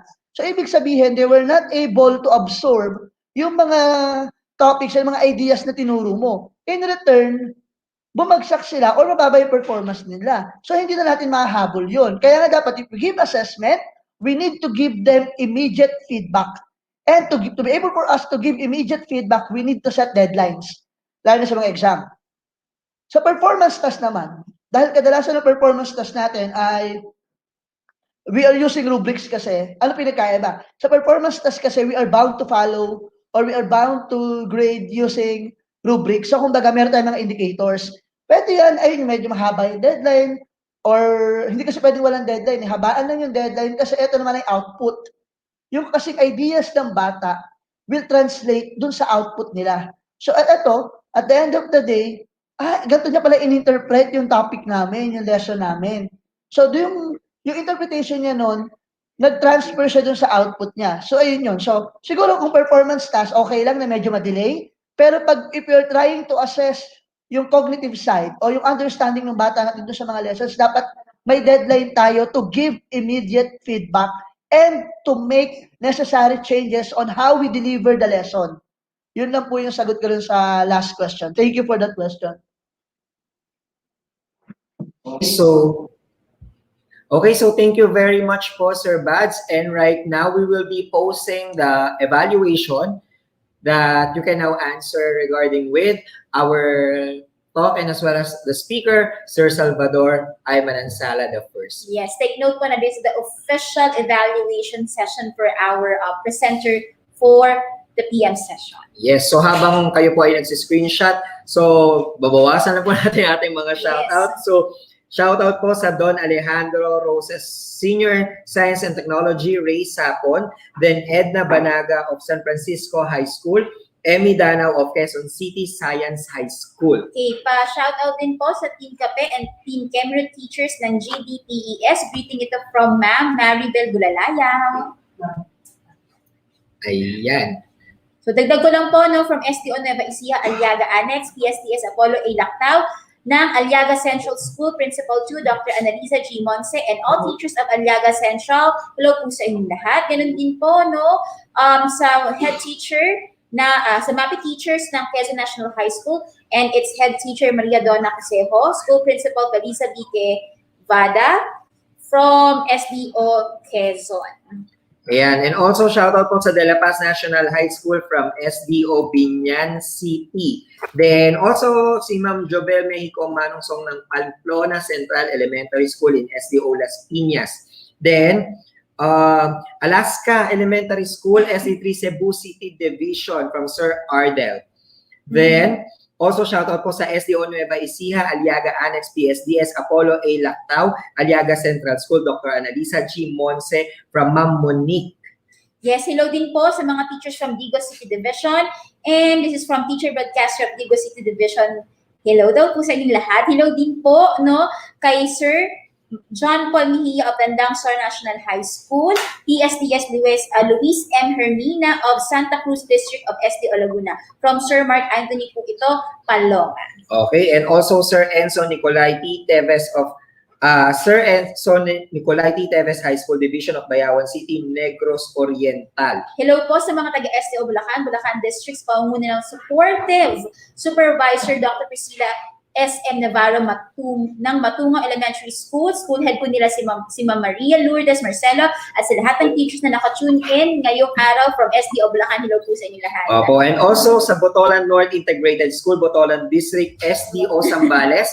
Then, sa lahat po ng mga teachers sa Palar Integrated School with their principal, Doc Magdalena Centeno from Ma'am Angeline and Giovanni. Then, shoutout din po kay Ma'am Vicky Espina ng DGA National High School. Hello din po kay sa SDS po, Mr. Luis Hermina, School Principal Ms. Sharina Rasco, Santissima Cruz Elementary School Teachers. Hello po sa inyo lahat from SDO Laguna. Ganun din po sa ating SDS, dyan si Ma'am Susan D.L. Oribinia, Ma'am Alicia Manay, Principal po, and teachers of the Oak Elementary School. Hello po kay Sir Kevin Domingo and Ma'am Mary Shea Mariano, DepEd TV broadcasters daw po. And belated happy birthday po kay Sir Rodel Solsona, Head of ICT SDO Calamba City. Hello po sa lahat ng mga teachers from SDO Calamba City. Opo, and also sa Pinamukan Integrated School headed by Principal Ma'am Nieves Montalvo, and sa lahat po ng from SDO Batangas headed by SDS Sir Felizardo O. Bolaños and Sir Jopi Falquesa from Sir Joshua Ebora. Palayo po tayo ng palayo. Hello po sa lahat ng teachers sa SDO Palawan po, lalo na po sa San Vicente National High School. Galing po and headed po ito ni Sir Arnie Ventura. Shoutout din po sa lahat ng mga teachers ng SDO Pampanga, Yes. SDS City of San Fernando, teachers po of Baliti Integrated School, Ma'am Hilda P. Suba, School Head, Ma'am Karen Season Head Teacher from Teacher Broadcaster Jennifer Gonzalez. Ayan. Also, Imos National High School with their principal, Sir Arturo Rosaroso. Then, also shoutout po sa SDO Bulacan District, sa pangunguna ng Supportive Supervisor Dr. Priscilla SM Navarro Matungaw Elementary School, Head Ma'am Maria Lourdes Marcelo, and lahat ng teachers na nakatune in ngayon from Ma'am Jovi Villafuerte. Sa lahat po ng teachers of Congressman Reynaldo A. Calalig Memorial Elementary School, SDO Quezon City, especially to our principal, Sir Robin S. Ramos. And eto po, meron po tayong ipapakitang picture, and this is really an inspiring picture from Dalmasio Sadio Elementary School, Dumaran Mainland District, Palawan. Hindi po namin photoshop po yung mga pictures sa taas ng puno, no? Talagang ito po yung original photo na ipinadala sa amin na nagpapakita kung gaano ka-dedicated at kung gaano gumagawa ng paraan yung mga teachers, lalo na sa mga far-flung areas, para lang makasama sa ating INSET. Opo, kaya po sa mga teachers na yan, saludo po kami sa inyo, and keep safe po, mag-ingat po tayo din sa mga pinipwestuhan po natin. Then shoutout din po sa SDO Manila sa pangunguna ni SDS Dr. Maria Magdalena M. Lim, and sa guro ng Pedro Guevara Elementary School with their principal Mrs. Edita F. Lopez, and PSDS Dr. Philip Baldera. Okay. Hello din po sa mga teachers from Parian Elementary School and sa kanilang head teacher na si Miss Carmina Taip. Ayan. So, I guess ready na rin po ang ating next speaker. And don't worry, yung mga shoutouts po, meron pa naman po tayo hanggang Friday. Yes, Pipilitin po po namin ni Teacher May na may shoutout po lahat hanggang mabati po namin lahat ng teacher sa buong Pilipinas. Okay? Yes, ma'am. So, we will now be proceeding to our next speaker for today. Okay, sir. Ayan. So, wait lang, ma'am. So, habang ino-open mo lang yan, very important to. Amado T. Reyes Elementary School, teacher in charge, Viva Carion, teachers Angie Freires, Adrian Leonor, Bernesa Bolaños, Marvin Muega, Winda Bakiran, Jeanette Villa, Frankie Garjan, and Mila Capitana. Okay, sige, sir. So, I think we're very ready to present to you our next speaker for the PM session. Let me read her bio note. Our speaker for the next session will be Ma'am Minerva Grace O. Silvestre. Ma'am Silvestre graduated cum laude at Urdaneta City University with a degree of Bachelor of Science in Secondary Education, major in General Science. She is a recipient of the Outstanding Student Teacher Award, and Best in Thesis Award. She obtained her Master of Arts in Education major in Educational Management from the same university and completed her Master in Education major in General Science in Colegio de Dagupan. She is currently pursuing her Doctor of Philosophy major in Educational Leadership and Management at Colegio de Dagupan, Dagupan City. She is a Senior High School Master Teacher 1 of Cipriano P. Premesias National High School, handling research and science subjects. She has co-authored the book The Basics of Quantitative Research Design, Educational Manual in Writing a Research Manuscript Made Easy for Senior High School Students. She also has several types of research and pedagogy about improving academic performance and learning styles. The author is a member of the Pangasinan Division 2 Module Evaluators, a writer of the Region 1 activity sheets in the Earth and Life Science subject, and a national core leader of Open Educational Resources, or OER. She also was awarded as 2020 Outstanding Employee of Pangasinan Division 2. Once again, this is Ma'am Minerva Grace O. Silvestre. Hello, ma'am. Hello, ma'am. Can you hear us? Si Ma'am Minerva po ay nasa remote, kaya po we are checking her internet connection. Hello po, good afternoon po. Hi, ma'am. Hi, ma'am. Hello po. Naririnig po yung audio ko? Okay, so we're ready. All right. You can go ahead to your presentation, ma'am.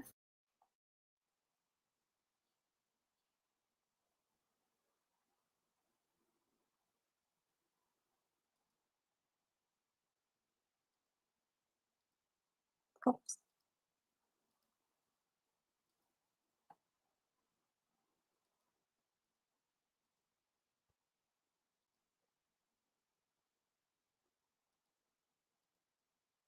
Okay, so isang mapagpalang hapon po sa lahat ng ating mga viewers for this afternoon. So this is the last session for today's virtual INSET. And I will be discussing to you the Open Educational Resources Readiness Review Criteria.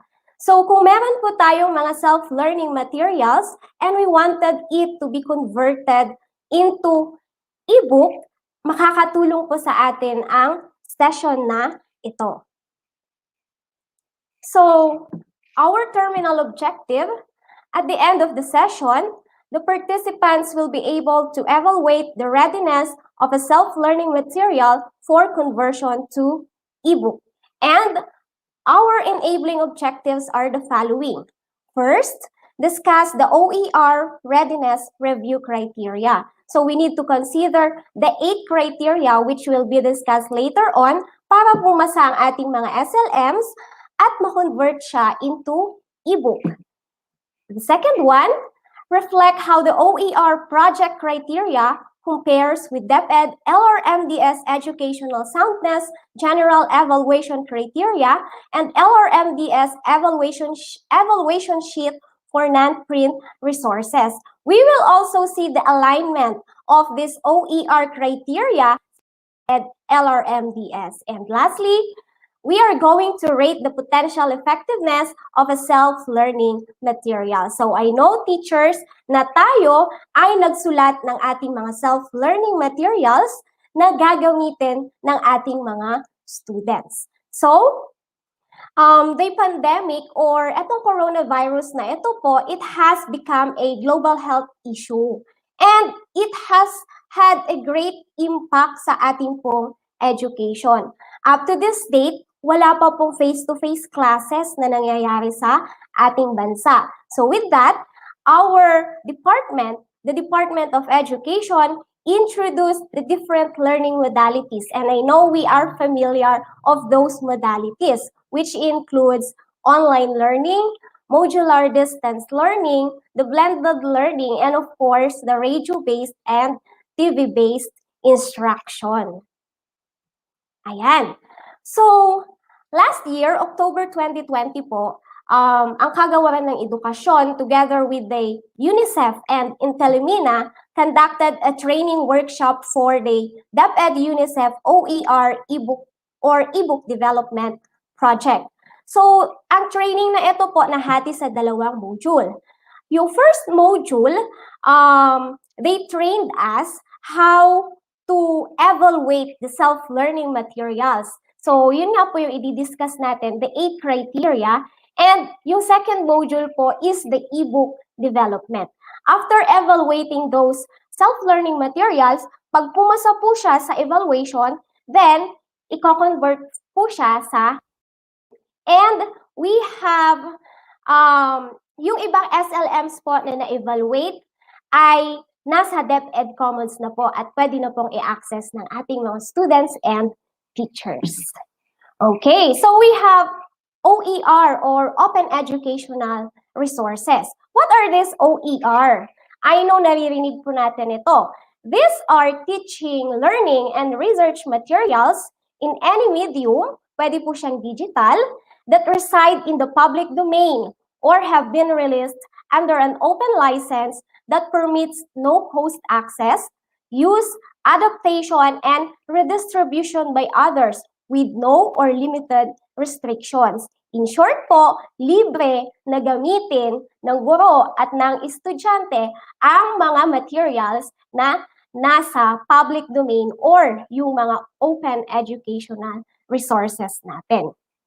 So, the DepEd has its open educational resource materials or tools. So, meron po tayo DepEd OER, which focuses on the ICT-assisted teaching and ICT-assisted learning, whereas the creation of yung mga tinatawag po nating contextualized learning materials is made possible for us to deliver quality, accessible, relevant, and liberating education for all. So every Saturday po, this March, may series po training na ginagawa ang EdTech unit regarding basic OER. And dito po, nadidiscuss yung ibang DepEd OER tools na pwedeng gamitin ni teacher.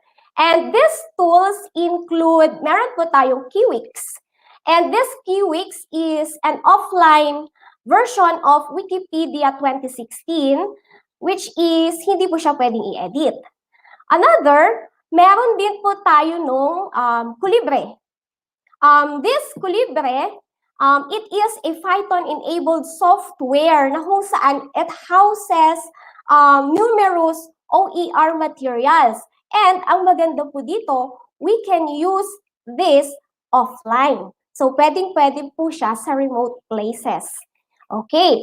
Pangatlo na tool ng OER sa ating bansa, we are using the Moodle. So, the learning management system, which allows us to evaluate or assess both teachers and learners offline. Kasi LMS po ang ginagamit natin sa ating training to assess our participants. Pang-apat po, we also have the Course Lab 2.4. So, sa Course Lab na ito, you can create presentations, interactive presentations na pwede pong gamitin ng ating mga estudyante. At ito yung gustong-gusto kong OER tool naman na ginagamit ko sa aking klase, which is the Wondershare Quiz Creator. It is a quizzing application wherein you can make your quizzes interactive. Yung simpleng multiple choice, magiging interactive po siya kapag nilagay natin siya sa Wondershare Quiz Creator. So if you want to learn this OER materials na ginagamit po ng DepEd, manood po kayo every Saturday this March. May series po ginagawa na basic OER training. Okay po? So, we have now the Open Educational Resource Readiness Review Criteria. So, ito yung mga kailangan isaalang-alang ng isang guro pag siya ay magsusulat ng SLM at ang target niya ay i-convert ito into ebook. First, it is the degree of alignment to MELC.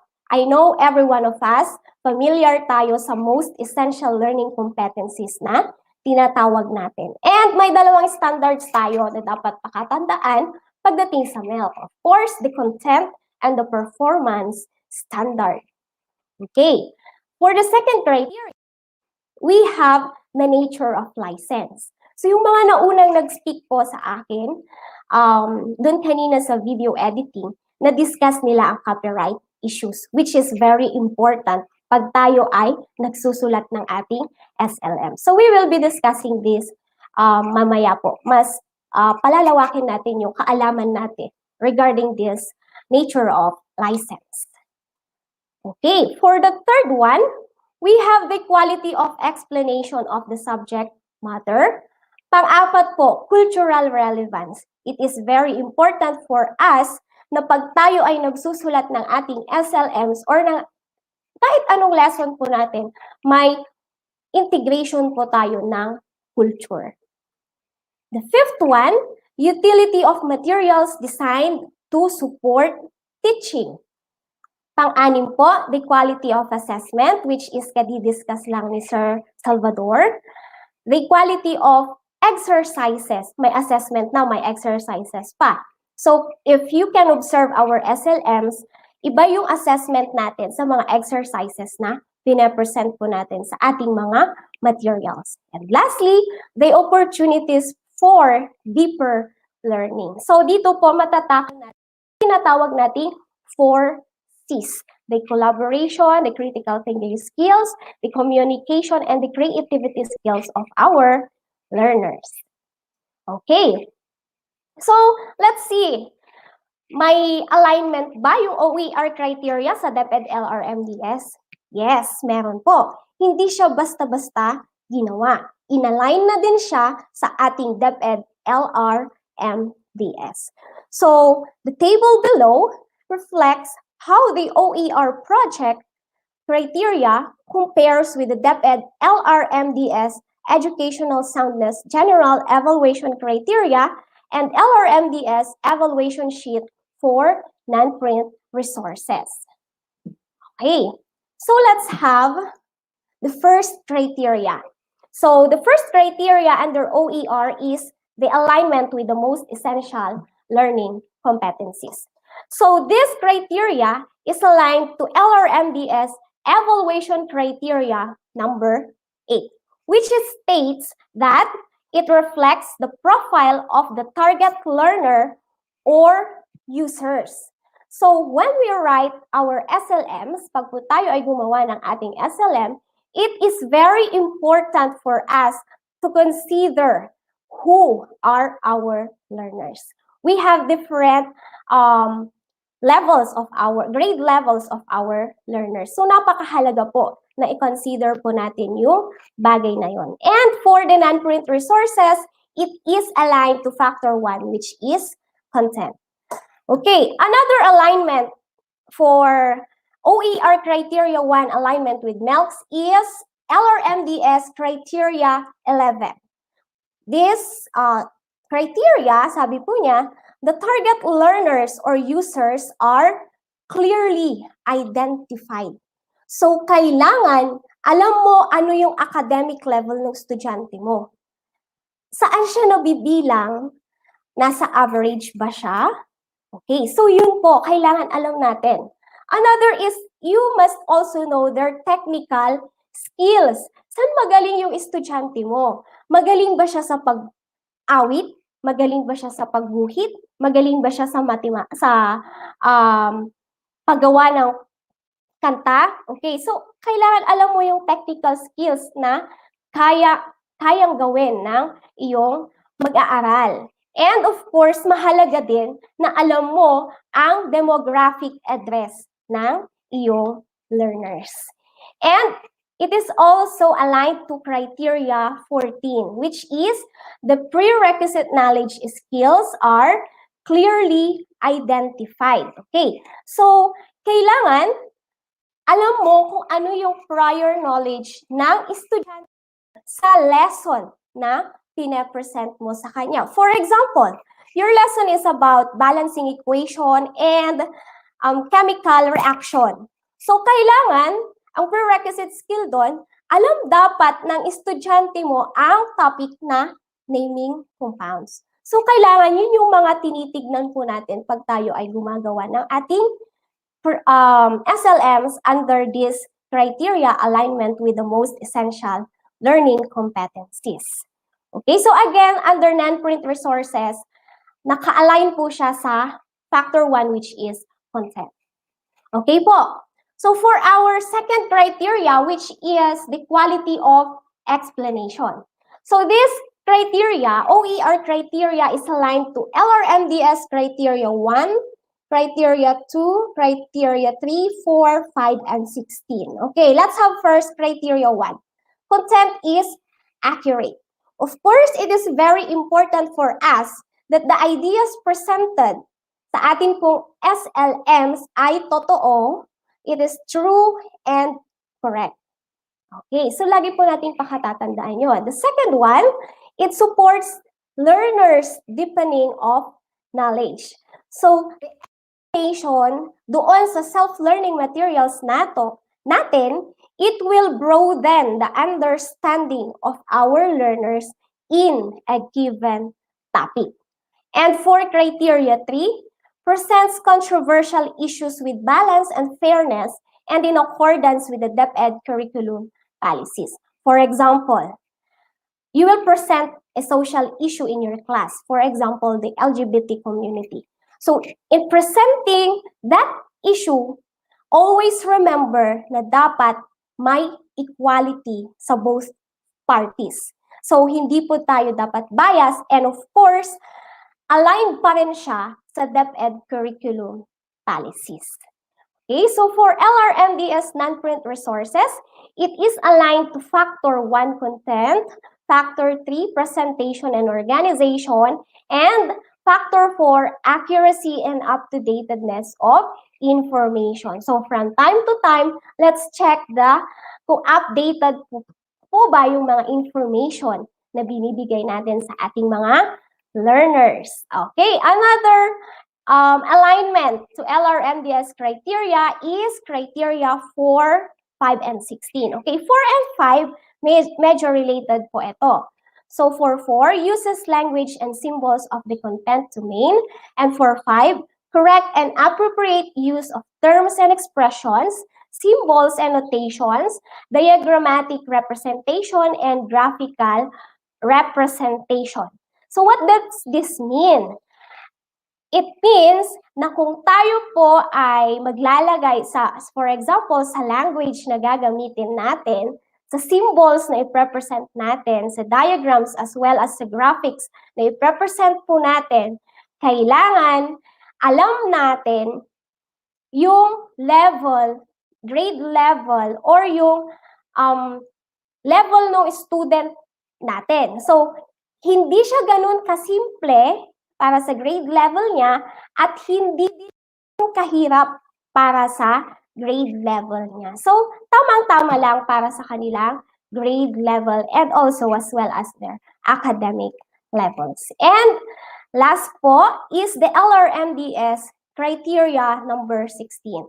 So, we provide clear instructions.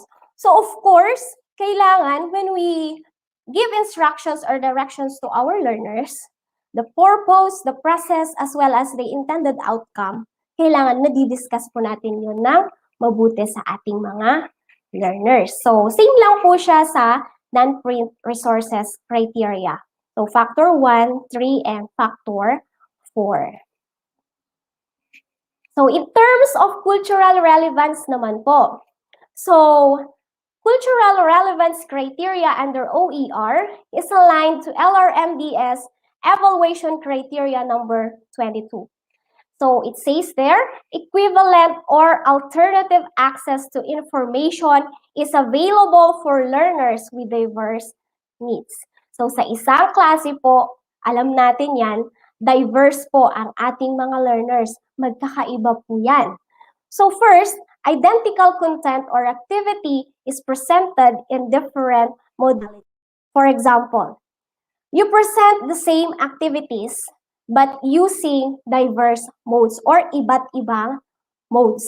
Halimbawa, sa isang activity, you will use the paper and pen. The other activity, you will integrate technology. Okay?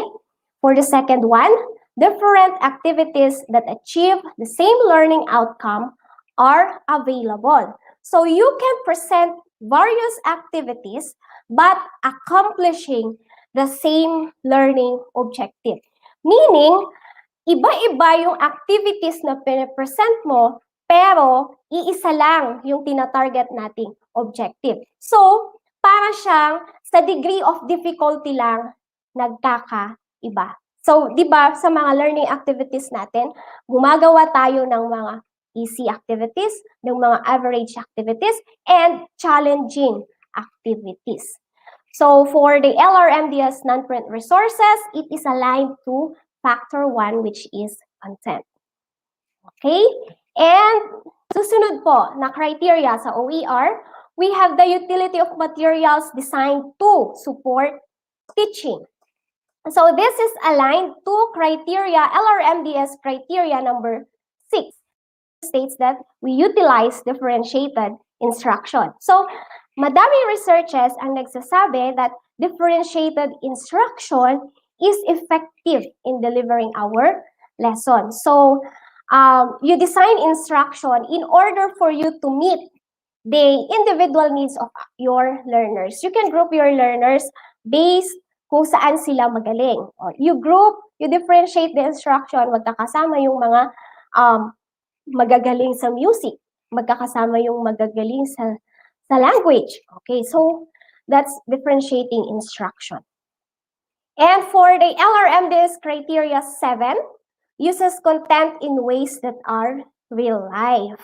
Okay, so of course, kailangan po realistic within the context of the learner yung mga nilalagay natin sa ating self-learning materials. For criteria 10, LRMDS criteria 10, objectives are made explicit to learners and users. Gaya po ng ginawa ko kanina, I presented to you the objectives. So kailangan objectives are presented clearly to our learners para hindi po sila nawawala. Then we have criteria, LRMDS criteria 18. The learning resource can be accessed by learners or users. Kagaya po ng ating DepEd Commons, ng ating DepEd TV. So, pwede siyang i-access ng ating mga estudyante. And last, for criteria under utility of materials designed to support teaching, the resource may not require teacher facilitator intervention. So, hindi na po kailangang gumawa pa ng intervention ni teacher dun sa gagawin nating self-learning material. And this criteria is aligned to LRMDS non-print resources factor 3, which is presentation and organization. Next, for our quality of assessment criteria under OER, so, eto na po yung sinabi ni Sir Salvador kanina. So, LRMDS evaluation criteria is aligned to criteria number 13, provides an opportunity for learners, users to obtain feedback. So, napakahalaga po na mag-provide tayo ng feedback sa ating mga learners. So, it is important to give comments sa output ng ating mga estudyante. Kahit nasa pandemic po tayo, alam ko, we are giving feedbacks to our learners. Maparaan ng teacher. So, we have our group chats na pwede nating isend o kaya i-PM sa kanila yung feedback natin sa mga ginawa nila. Or, since high school po kasi ako, minsan nakakapasok ang mga estudyante para kumuha. So, doon nagkakaroon ng feedbacking. Okay? And for the quality of exercises, okay, o kaya naman dun sa feedbacking, pwedeng sabihin na natin sa parent niya or kung sino mang kukuha ng kanyang module yung ating feedback. Okay, so let's have the quality of exercises. So we have the LRMDS criteria number 11. The target learners or users are clearly identified. So, sabi ko nga kanina, alam mo dapat yung academic level ng bata. Alam mo yung technicals ng bata, tsaka yung kanyang demographic address. Para alam mo kung hanggang saan lang yung exercise na ibibigay mo sa kanya. And we also have criteria 12. Content is structured to scaffold learning. So, tinatawag natin scaffolding, which is providing support to our learners throughout the lesson. So, magbibigay tayo ng support sa ating mga learners sa lessons na pinapresent po natin sa kanila. And for criteria 17, learning and information design is intuitive. For example po, may binigay tayong exercise. So, the user knows what to do and how to do it. So, mahalaga po yun. Kailangan alam niya kung anong gagawin niya at kung paano ang gagawin niya sa binigay mo exercises. So, kailangan maging clear tayo sa pagbibigay ng instruction sa ating pong mga learners. Okay, and for the last two criteria, the nature of license and the opportunities for deeper learning. So kung papansinin po ninyo, wala siyang alignment sa ating DepEd LRMDS criteria. But this doesn't mean na hindi po kailangan i-consider ang criteria na ito. So we need to consider this criteria para pumasa po tayo sa evaluation at ma-convert natin yung ating SLMs into ebook. Okay po. So, let's now have the rubrics for the OER readiness review criteria. So, okay. These rubrics will be used to rate the potential effectiveness of our self-learning materials. Each rubric should be scored independently of the others using the following 5 scores that describe the levels of potential quality, usefulness, or alignment to standards. So, meron po tayong 5 rate na pwedeng makuha pag evaluate yung ating self-learning materials. We have 4 for superior, 3 for strong, 2 for limited, 1 for weak, and 0 which is not useful. Of course, ang ita-target na natin if we are going to write our SLMs ay yung makuha natin yung 4 na rating or the superior. Kasi pag 4 po yung rating natin, i-convert natin agad yan sa ebook. So pag strong naman, may medyo konti lang na babaguhin. Pero kapag 2, 1, and 0, so kailangan po nating palitan ang major parts ng ating self-learning materials. Okay, so isa-isahin po natin. Criteria 1, alignment to BELT or the most essential learning competencies. So sinabi ko sa inyo kanina, may dalawang bagay na isasaalang-alang tayo pag ginawa natin ang criteria na ito sa ating self-learning materials. We consider the content and the performance standards. Okay, halimbawa, your standard is for you to discuss what is evolution. And for your performance standard, you are going to gagawa ng poster ang mga estudyante. So, doon dapat naglalaro yung nilalaman ng ating self-learning material. Doon sa content at performance standards na nabanggit ko. Okay? Para magkaroon po tayo ng rating na 4, ano yung mga dapat nating consider na indicators? Okay? So, we have 2 indicators na kailangang ma-meet. First, all of the content and performance standards in the most essential learning competencies are completely addressed by the self-learning material.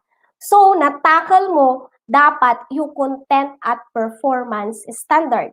The second one, the content and performance expectations of the milk are the focus of the SLM. So, yun po yung kailangang ma-meet na indicator para ang rating mo ay 4.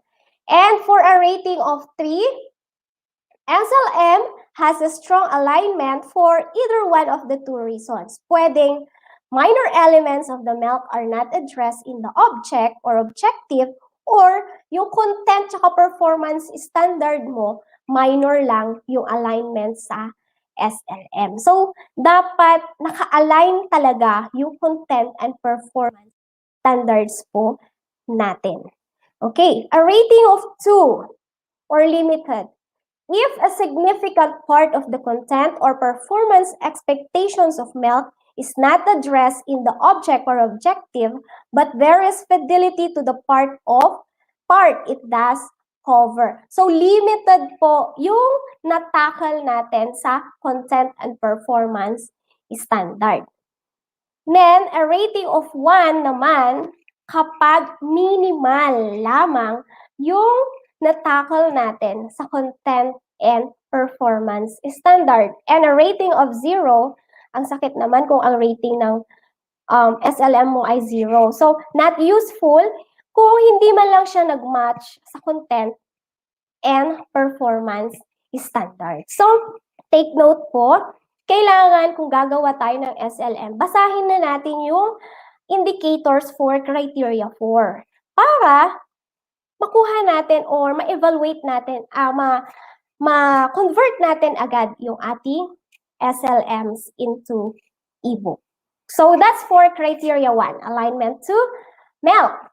Let's have criteria 2 or nature of license. Okay, dun sa video editing kanina, may mga nagtanong kung saan daw sila kukuha ng mga videos, ng mga images para maiwasan ang copyright issues. So let's see. It reside in the public domain or have been released under an open license that permits no-cost access, use, adaptation, and redistribution by others with no or limited restrictions. Ito po kanina yung binanggit ko sa open educational resources. Or, meron po tayong other option. The use of Creative Commons licenses. So, acceptable din po ang paggamit natin ng Creative Commons licenses. So, kung kailangan po natin ng images sa Google, hindi tayo basta-basta kumukuha ng images doon. Hanapin po natin yung mga nasa Creative Commons licenses para maiwasan natin ang copyright issue. Okay? So, ngayon, kung wala doon yung image na gusto mo, okay, maparaan tayo, maghanap ka ng kaibigan na magaling mag-illustrate. Kasi, nung nag-convert po ako ng ebook, nag-survive ako sa mga kaibigan kasi tinulungan po nila ako sa illustration. So, may mga kaibigan akong nag-i-illustrate for my ebook or sa aking SLMs. Ngayon, kung sa video naman, pwede po tayong kumuha sa YouTube, pero dapat nasa audio library yung mga gagamitin po natin para wala ulit copyright issues. Ngayon, kung wala doon yung mga audio or videos na gusto natin, pwede naman tayong mag-video ulit. Pwedeng i-video mo yung sarili mo, maghanap ka ng pwede mong i-video, pero kung estudyante yan, kailangan pa rin ng parent consent kung mag-video ka ng estudyante. Okay. So, ano ba yung mga dapat isaalang-alang para yung ating rating ay maging 4 under nature of license, para maging superior. So, kailangan nasa public domain. So, pag sinabi natin public domain, the creative materials are not protected by intellectual property laws, kagaya ng copyright, ng trademark, or ng patent laws na tinatawag po natin.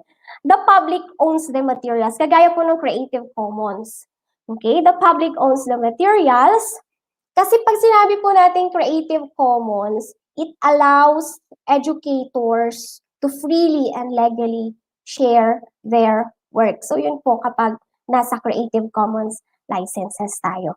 So the public owns these works, hindi po siya pag-aari ng individual author or na kahit sino mang artist. So pag nasa public domain siya, anyone can use a public domain work without obtaining permission doon sa may-ari. But take note, we cannot own the material. Okay po? So kahit hindi tayo mag-ask ng permission as long as we do not own the material. Next, strong or 3, Creative Commons attribution. So it must give appropriate credit. Minsan, pag gumagawa tayo ng SLMs, di ba, naglalagay tayo ng photo credits to. Tapos, you insert the link. And, you also indicate kung mga may binago ka, di ba? Modified from. Then, nilalagay natin yung link or kung saan man natin kinuha yung ating nilagay na illustration or whatever na nilalagay po natin sa ating mga self-learning materials. Okay? And a rating of 2 or limited Creative Commons, non-commercial or share alike. From the word non-commercial, it cannot be used commercially. And a rating of 1 or weak Creative Commons or no derivative work.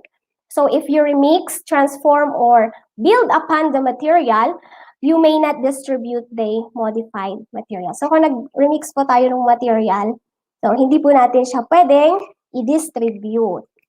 And 0, full copyright. Okay, so ito po yung iiwasan natin, copyright issues. Okay, so that's 4 criteria to nature of license. Let's proceed to the 3rd criteria. The quality of explanation of the subject matter. This is how thoroughly that subject matter is explained, or how do you reveal how the subject matter is revealed in the self-learning material. So, paano mo ba inatake yung lesson, yung subject matter mo sa iyong self-learning material. Okay, a rating of 4 will be given to you if the following indicators are met. Number 1, the SLM provides comprehensive information. So, kailangan na iintindihan ng target audience natin yung mga nilalagay nating data sa ating SLMs. Second, the SLM connects important associated concepts within the subject matter. What does this mean? Halimbawa po, ang lesson natin is about multi-digit addition. So, kailangan ma-associate mo yung topic na yon, ma-connect mo yung topic na yon sa concept within the subject matter. The subject matter is mathematics. So, ang topic mo is multi-digit addition. So, pwede mo siyang i-associate sa topic na place value. Pag nag-add sila ng milyon, mga ganon. So, di ba dapat alam nila na ang ones and hundreds ganito ay magkakatapat? So, yun po yung ibig sabihin ng indicator number 2. Kailangan ma-connect natin or may association ng concepts within the subject matter. Third, the SLM does not need to be augmented with additional explanation or materials. So, yung SLM lang na ibibigay mo, sapat na para maunawaan ng bata kung ano yung objective ng ating lesson. Okay, a rating of 3 will be given if SLM explains the subject matter in a way that makes skills, procedures, concepts, and or information understandable. It falls short of superior in that it does not make connections among important associated concepts within the subject matter. Gaya ng example ko kanina, multi-digit addition. So pag hindi mo siya na-associate sa isang topic within the subject matter, kagaya ng place value, then ang rating mo na lang doon ay 3 or strong. Okay. For a rating of 2, if your SLM explains the subject matter correctly, pero limited yung pagkaka-explain mo sa content ng iyong self-learning material. A rating of 1, if the explanations are confusing or it contains errors. So, dapat hindi nakakalito yung mga explanations po natin sa ating mga estudyante. Dapat klaro. And 0, or it is not useful if it will not help the learner understand the subject matter. Okay. So that's for criteria 3. Let's have the next criteria, cultural relevance. So sa cultural relevance, may tinatawag po tayong CRT. What is this CRT? The culturally relevant teaching, which means a pedagogy that empowers students intellectually, socially, emotionally, and politically by using cultural reference to impart knowledge, skills, and attitudes. Anong ibig sabihin pag sinabi natin cultural reference? So this pertains to you are going to, ito yung sinasabi natin, to know what they do not know. So for example, you will integrate religion, the culture of different religion sa ating bansa. So of course, hindi dahil, of course, we need to discuss the different cultures ng iba't ibang religion na meron tayo sa ating bansa. The culture of Muslims, Christians, whatever religion we have. So, i-discuss natin yon kasi there are students na hindi alam kung anong kultura ng isang religion. So, that's the time na pumapasok doon yung tinatawag nating to know what they do not know. But take note, my dear viewers, participants, kailangan na ma-maintain ang respeto ng mga estudyante sa culture ng bawat isa. So, ang ibig sabihin lang po nun, we are empowering our students to become, to maintain the integrity of the culture while they are academically succeeding. So, ulitin ko po, we are empowering our students to maintain culture integrity while they are succeeding. Pag tayo po ay nag-i-integrate ng culture sa ating mga self-learning materials. And this CRT has 3 characteristics. Ano-ano po yung mga yon? The first one, it's validating and affirming. Sabi ko nga kanina, diverse ang learners natin. So, ibig sabihin, kanya-kanya ng culture yan. So, it's validating and affirming if it acknowledges that our learners have diverse cultures. Second, comprehensive.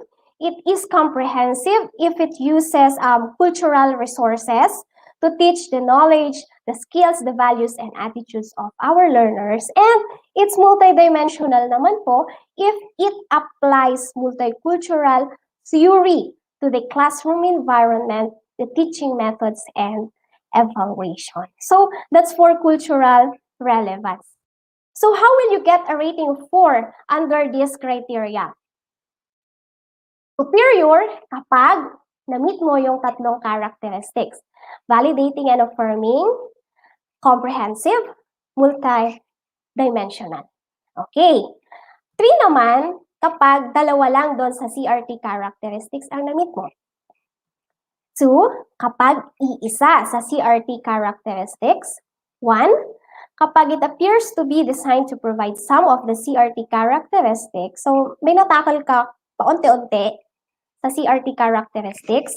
And 0, if it does not conform to CRT. So, kahit isa doon, wala kang na-meet sa ating characteristics ng ating CRT. Okay po? So, let's have criteria 5. The utility of materials designed to support teaching. So, this is the potential utility of the SLM at the intended grade level for the majority of teachers. So, this is designed or dito po lumalabas or dito na ipapakita ni teacher paano niya plinano at paano niya i-represent yung kanyang subject matter. Di po ba nung face-to-face, meron tayong lesson planning na ginagawa, especially pag magkakaroon tayo ng classroom observation. So may lesson planning tayo ginagawa. So this is under criteria 5. How will I get a rating 4 or superior? So you have 3 indicators. 1, provides materials that are comprehensive and easy to understand and use. Pangalawa po, it includes suggestions for ways to use the material with a variety of learners. And last indicator, all objects and all components are provided and function as intended and described. Okay, paano natin mamimit ito? For example, in your SLM, nakapresent po doon yung time frame. So, di ba nagpaplano po tayo? So, mahalaga na meron yung time. Sa lesson plan natin, di ba minsan nilalagay natin, for my review, I will allot 5 minutes. For my discussion, 20 minutes. For my assessment, 10 minutes. For the presentation of my learners, ganito. So, that's one of the pwede nating ilagay para magkaroon tayo ng rating na 4. The other one is for us to ilista po natin lahat ng mga materials na pwede po nating gamitin. Okay?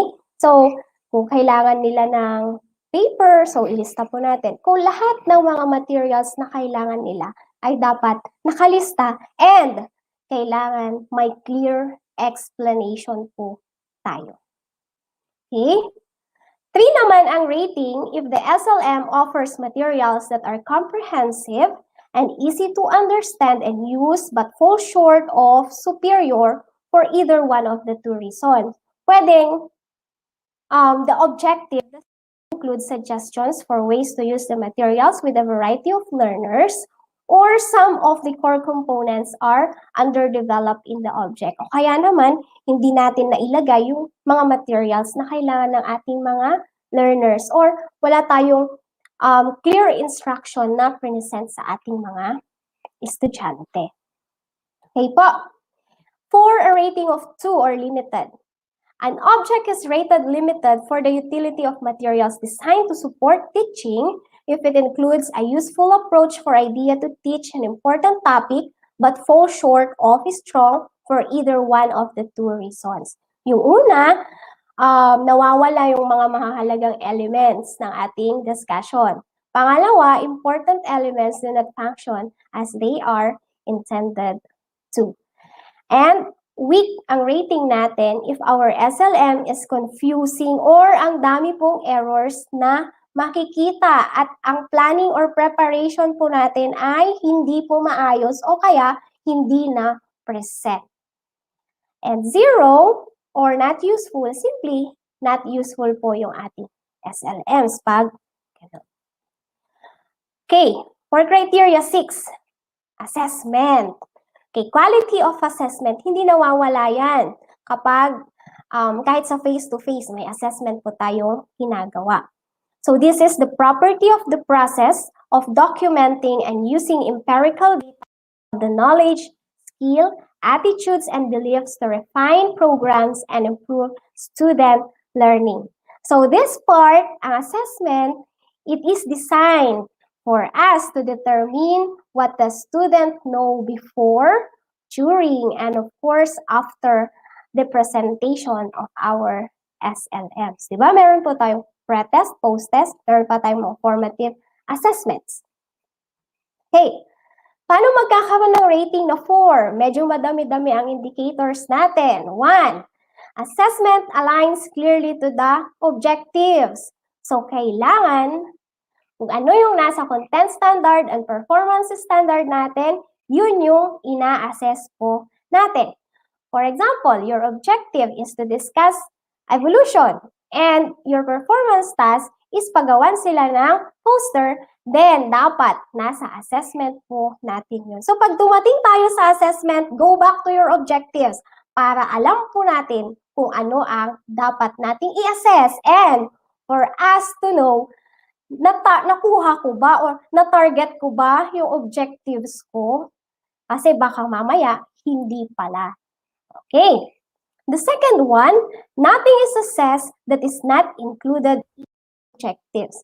So, sakto po lamang ang ating i-assess. Kung ano yung nasa objective natin, walang labis, walang kulang. Yun lang ang i-assess natin. Third one, the most important aspects of the expectations are targeted.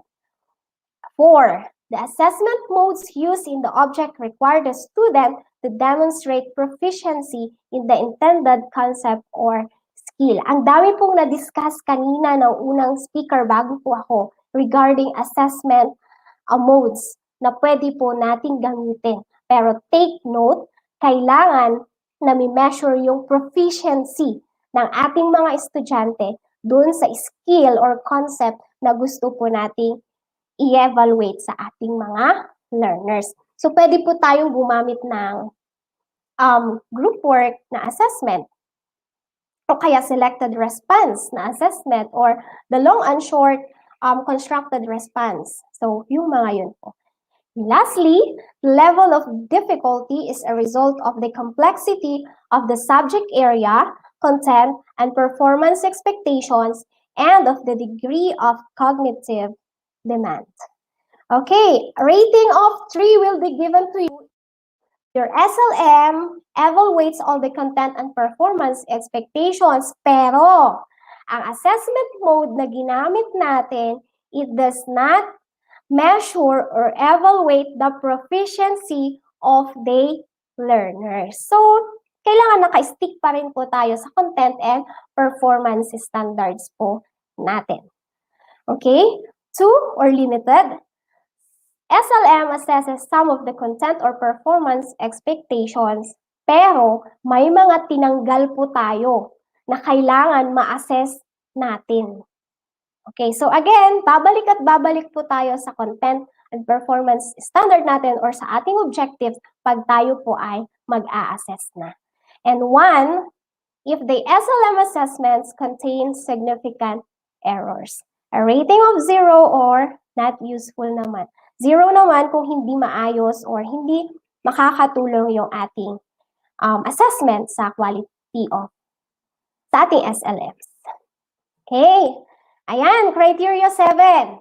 The quality of exercises. Bakit ganun may assessment na may exercises pa? Of course. Di po ba kahit nasa face-to-face tayo, madami tayong exercises na pinapresent sa ating mga learners.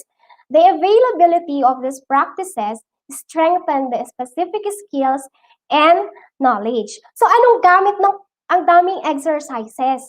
The purpose of these exercises is for us to deepen the understanding of our learners sa subject matter. So kung papansinin po ninyo yung ating mga SLMs, yung ating modules, di ba? Ang dami pong nakapresent na exercise. Kasi ito ay para ma-practice nung bata yung skill na gusto nating maintindihan po niya. So yun po yun, kaya madaming exercises na nakapresent.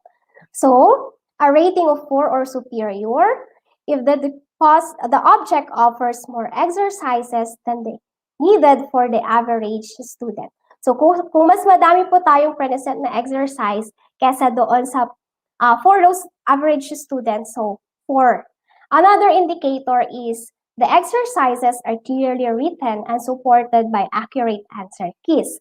So, di ba sa module natin, nasa likod yung answer keys or yung key to corrections po natin. And lastly, there are a variety of exercise types. Baka naman po yung type na exercise natin ay true or false all throughout. Wag naman. So, kailangan iba-iba yung i-present natin. Especially pag e-book na yan, madami po tayong makukuha sa book widgets. Okay, na-discuss na din po ng DepEd EdTech yung book widgets before. So, madami tayong makukuha doon, no? Pwede po natin gamitin. And those are very interactive. Next, a rating of 3 or strong. SLM offers only a sufficient number of well-written exercises to facilitate mastery of targeted skills. So, ibig sabihin, enough, sakto lang yung nating exercises sa ating mga learners. Okay? A rating of 2 or limited. SLM has some, but too few exercises to facilitate the mastery of the targeted skills. Tapos nakalimutan yung nilagay yung inyong answer keys. Okay?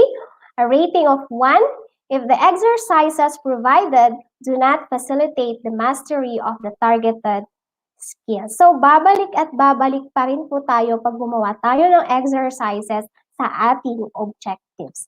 And lastly, there are errors in our SLMs in terms of exercises. And last criteria, the opportunities for deeper learning. So, I know we are familiar sa 4Cs natin. So, this part, the potential of the SLM to develop the following. Think critically and solve complex problems. So, kailangan sa SLM natin, madi-develop ang critical thinking skills and problem-solving skills ng ating mga estudyante. Next, work collaboratively and communicate effectively. So, in this one, kailangan pa-practice ang collaboration and communication skills ng ating learners. Construct viable arguments and critique the reasoning of others. And of course, apply discrete knowledge and skills to real-world situations. Ito yung paborito ko sa SLM. Dapat may tinatawag tayong transfer of learning. Hindi lang po puro content yung tinuturo natin, kundi magagamit din nila yun sa real-world situations. Okay, so a rating of 4 if the following indicators are met. Number 1, at least 3 of the deeper learning skills from the list are required in the object. Second, the object offers a range of cognitive demand and appropriate scaffolding and direction are provided. Andyan ulit yung pagbibigay natin ng guidance sa ating mga learners. So a rating of 3 or strong if the SLM includes 1 or 2 deeper learning skills identified in this rubric. 2 naman, kapag isa lang doon sa mga 5 nabanggit kanina, ang na-tackle natin. 1, if it appears to be designed to provide some of the deeper learning opportunities identified in this rubric. And 0, if it is not useful. So again, yun po yung ating 8 criteria na dapat i-consider pag gumawa tayo ng SLM at gusto natin siyang i-convert sa ebook. So with that, thank you so much and God bless po. So again, I am Teacher Minerva from SDO Pangasinan 2. So let me share to you the quote of Brian Herbert, the capacity to learn is a gift, the ability to learn is a skill, and the willingness to learn is a choice. So nasa atin po kung gusto nating matuto. So with that, thank you so much po sa ating lahat.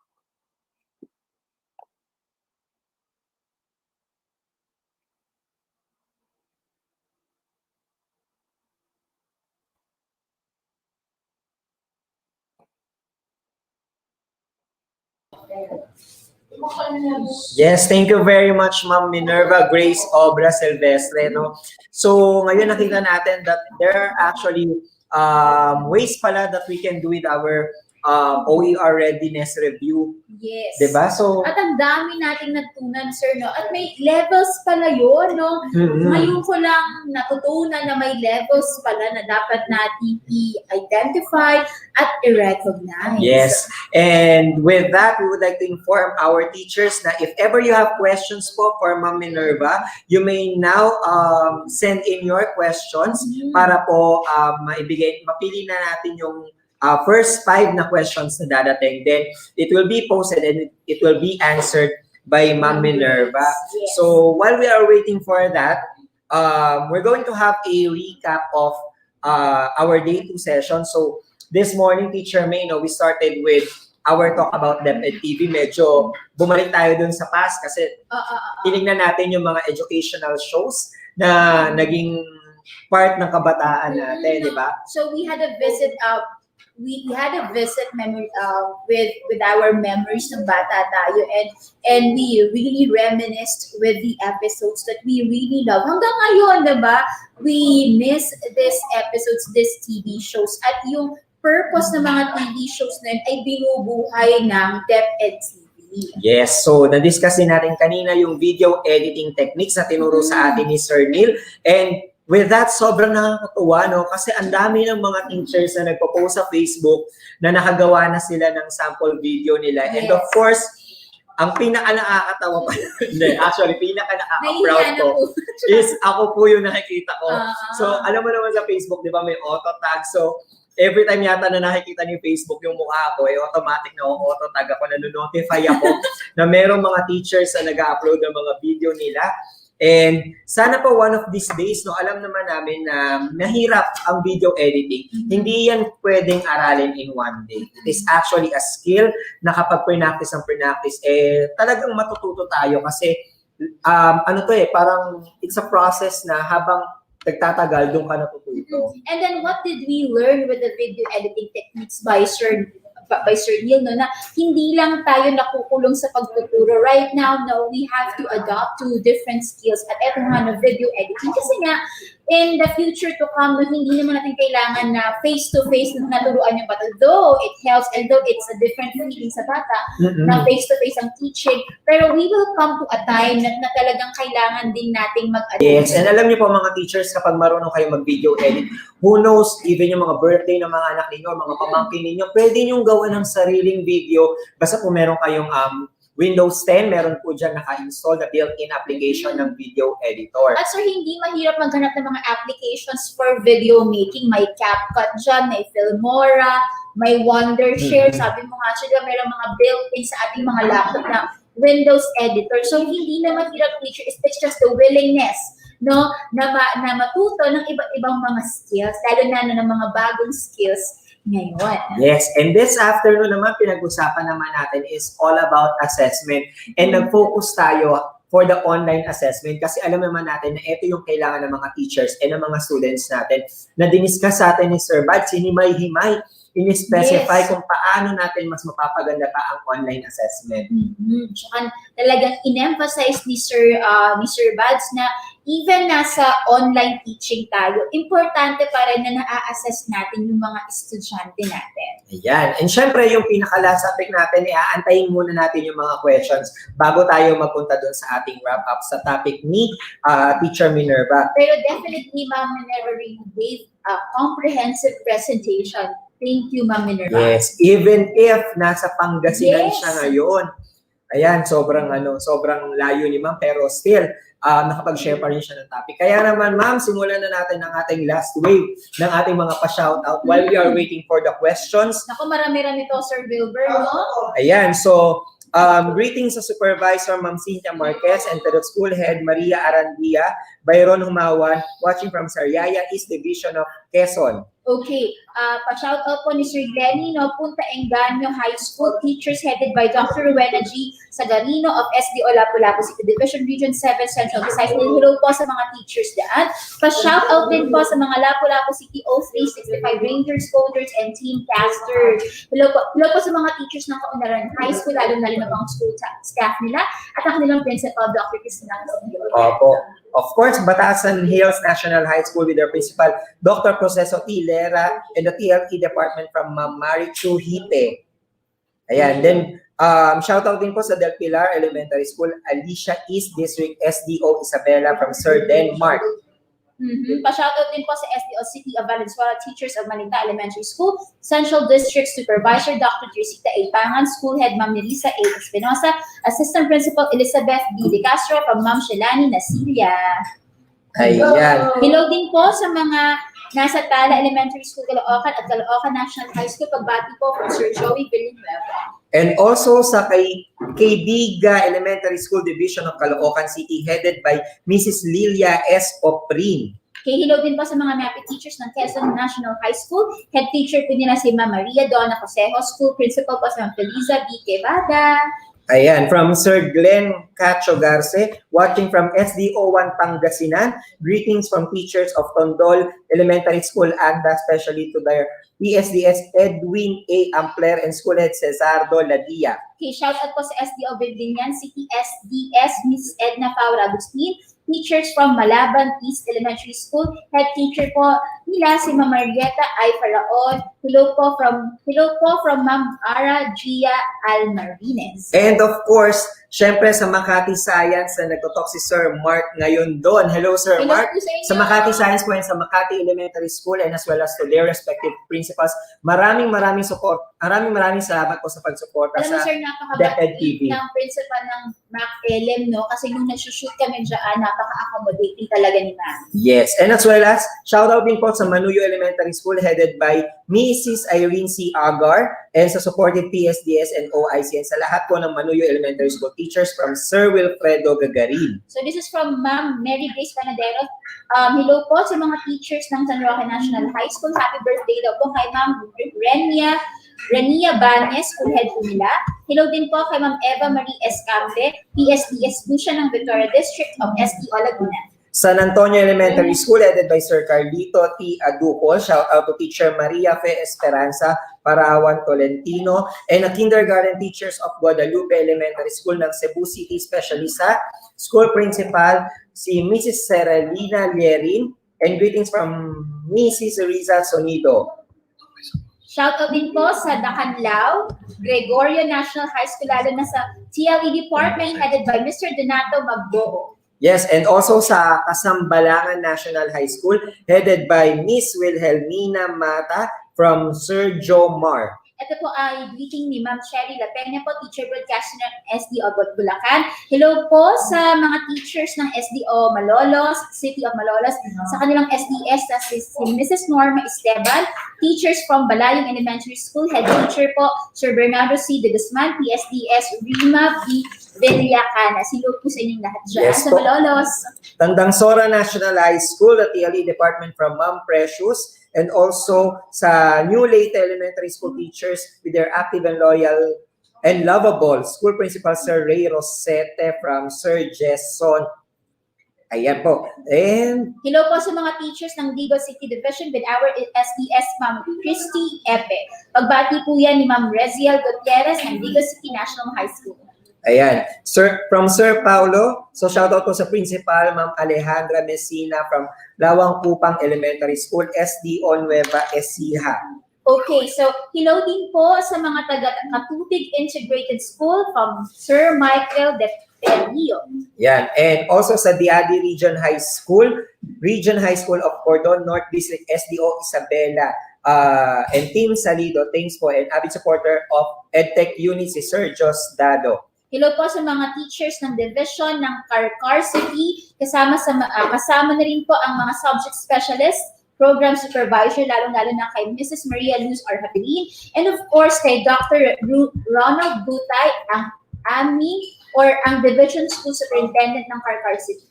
Also sa Pulangi General Comprehensive High School headed by our principal daw, Dr. Alicia R. Lim with the SDS Ma'am Norma Samantela of SDO Albay. Okay, so I guess ready na po ang ating Yes. mga questions. Hello, Ma'am Minerva. We'll be calling you back again. Ayan. Yes, Ma'am Minerva, hello po. Hello po ulit. Kamusta, Ma'am Minerva? Hindi na po kinakabahan? Okay lang po. Okay lang. At mukhang ready si Ma'am Minerva to take in questions. So, this will be the first question na. Okay, so ang sender po natin ay anonymous, no? Pero the sender is from Santa Teresita Elementary School from SDO Batangas. And the question is, ma'am, ito po, what is the effective way of assessment without any idea of resources due to calamities and pandemic? Kuha po, ma'am? Or should I repeat? Okay, sige po. Okay po. So, na-discuss po ni Sir Salvador kanina yung different assessments na pwede po nating gamitin. So, we can get ideas dun sa mga shinare sa atin ni Sir Salvador na different types of assessment.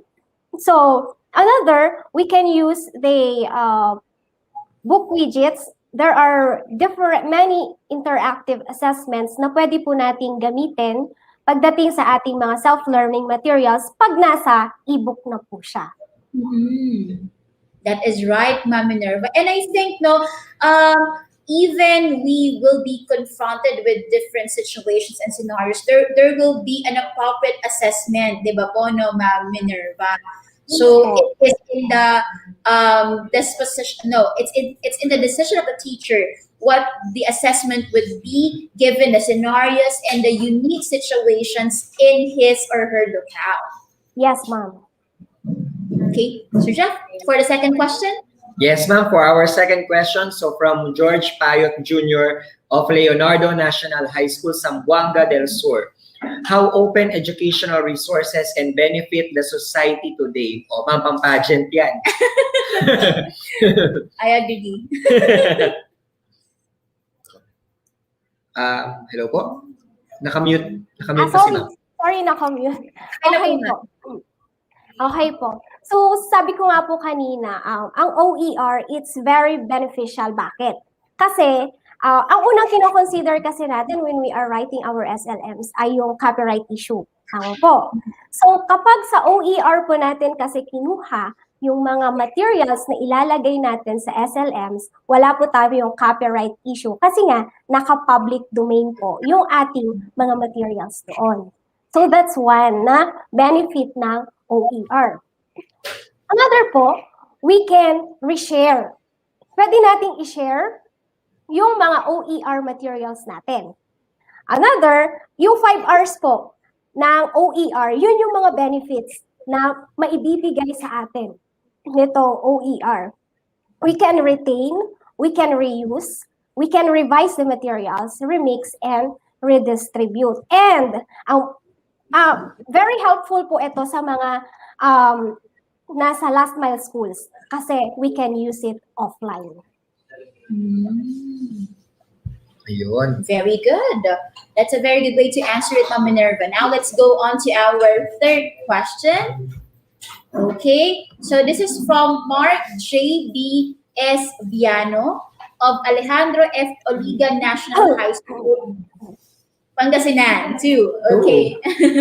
So this is the question for Ma'am Minerva.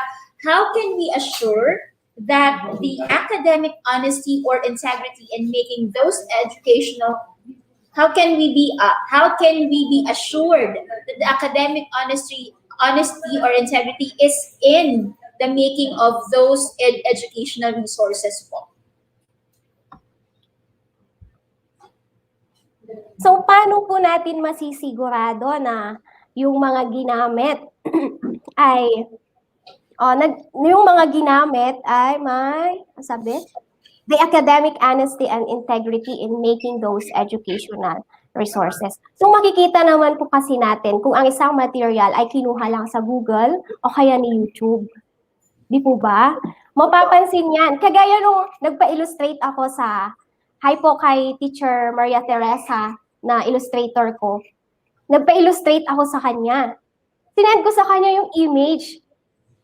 Sabi niya sa akin, galing po yun sa sa in-evaluate ko from the central office. Sabi niya sa akin, ma'am, parang galing ito sa Google site. Sabi niya. So, ma'am, paano mo nalaman? Ma'am, makikita mo lalo na kung illustrator ka. Mapapansin mo talaga kung may pinagkuhanan siya. So, ang sabi niya sa akin, ma'am, i-illustrate ko na lang ulit kasi baka ma-copyright issue tayo. Ilalagay pa man dito sa DepEd Commons. So, sabi ko sa kanya, okay, ma'am, so kung ano yung alam mong makakabuti, then yun po ang gawin natin. So, talagang napakalaking issue pala talaga, sir, yung copyright ngayon, no? Yes, ma'am. So, dapat nag-iingat po tayo doon. Yes. So we will now proceed po with our fourth question. So our fourth question, ma'am, is from Maria Teresa A. Caballero of Linao Elementary School, Talisay City. So what is the difference between OER and other free online resources? Can these OERs be high quality if they are free? Very good question. Okay po. So kasi pag sinabi po nating open educational resources, so kasi yung mga open educational resources po natin, we can freely use these materials. Same as doon sa mga online resources na ginagamit po natin. Kasi dito po sa OER, kung may kinuha kang material, pwede kang pwede mong i-modify yung material. Kahit hindi ka humingi ng permission doon sa may-ari. Ngayon po, sa free online resources, pwede tayong kumuha doon, pero make sure po na wala pong copyright issue yung mga nasa online resources. Kasi hindi dahil nasa free online resources po siya, ay pwede nating i-duplicate yung mga materials na yon. Yes, ma'am. Ma'am, I have a clarification po. So yung OERs are resources that are licensed free. Hindi rin po tayo nakaka-copyright kung i-modify yun, di ba? Yes, ma'am. Kasi Sige, ma'am. Go po. Kasi meron tayong characteristic ng OER na pwede nating i-share, pwede nating i-modify. Pero can we, example, ma'am, ang OER ay gawa ni Sir Jeff. Should we attribute the work to Sir Jeff or okay lang po na hindi na natin siya i-mention? As long as naka-public domain. Pero with respect po to Sir Jeff, syempre, ilagay din naman po natin. Kaya pala yung mga videos ngayon na yes po. Pag nasa public domain po kasi siya, pwede natin siyang kunin. Pinpublic domain po nung speaker kanina yung ano. Yung video. So, Hindi, okay lang naman po. Nagbigay ako ng permission. Okay, so let's now proceed to our fifth question. Okay, hinihintay lang po natin i-flash ang ating fifth question. And this will be the last question, Ma'am Minerva. Okay, so this is from Sir Fernando Lopez of Mangsil of Reina Mercedes National High School, Isabela. How can we assure that our learning materials encourage active learning and active participation to our learners? Okay po. The integration of OER, kung tayo po ay nanonood every Saturday sa training ng basic OER, so yung pag-integrate po natin ng OER doon, makikita natin yung active engagement ng ating mga learners pag ginamit po natin yung mga software applications na yon. So makikita mo talaga mag-uunahan yung mga bata sa pagsagot. Mag-uunahan sila to present their outputs using these learning materials. Lalong-lalo na ako high school na yung hawak ko and I use the Wheel of Fortune and the Who Wants to Be a Millionaire. Makikita mo talaga yung mga bata naghihiyawan, nag-uunahan. So makikita mo po doon yung active participation ng ating mga learners. So it's nice to know na may mga gamified OERs din pala, Ma'am Minerva, no? Na kahit gamitin mo okay lang, hindi ka ma-red flag, no? Okay lang pala. Okay. So that's a good thing to know. Yes, ma'am. So before we conclude, Ma'am Minerva, would you like to give any last tips or any message sa lahat po ng umattend sa ating day 2? Okay po. So for those na nahihirapan po sa paggawa ng kanilang self-learning materials, I am willing to share. Pwede ko po kayong tulungan. So, i-add nyo lang po ako sa social media. Minerva Grace Obra Silvestre po. Pwede pong bumati. Of Sige course. po. Actually, ma'am, mag-ready ka na. Ibigay mo yung Facebook mo. Sabog na nga po yung notification ko. Okay po. So, binabati ko po, shout out po sa SDS po namin sa Pangasinan 2, Dr. Danilo Sison. Sa dalawang EPS po namin, sa Math and Science, Dr. Julie D. Guzman and Sir Redentor Aquino. Ganun din po sa mga co-teacher ko po sa Cipriano Primicias National High School, headed by Dr. Jovelita Oficial, and sa aming assistant principal na very supportive, Ma'am Edna Friheliana po. Sa San Luis National High School, dito po ako dati nagturo. Thank you po sa pagpapahiram ng opisina ninyo. Andito ako ngayon sa school nila, headed by Dr. Janet Balyares. Sa mga OER volunteers po ng Pangasinan 2, Rosales 1 teachers sa Carmen Elementary School, headed by Ma'am Fredeline Pine and sa Tayug National High School po, Juan Silaya National High School, and Nama National High School. And sa lahat po ng taga Pangasinan po, hello, shout out po sa inyo lahat. Ayan. Thank you po. Thank you very much po, ma'am. So ngayon po, we will now be flashing the evaluation para po sa mga teachers natin so they can evaluate our last speaker. Yes, Ayan. just to emphasize po, this is the official evaluation form for Ma'am Minerva's presentation. Ifo-flash na po yan ng aming technical director. Ayan, so for OER readiness review criteria, so Miss Minerva Grace O. Silvestre, you can now have a screenshot or scan our QR code, or you can log into https tinyurl.com/ETU INSET Day 2 Minerva. Okay, sir. Sa mga nahihirapan po, still with the registration po sa ating website, no?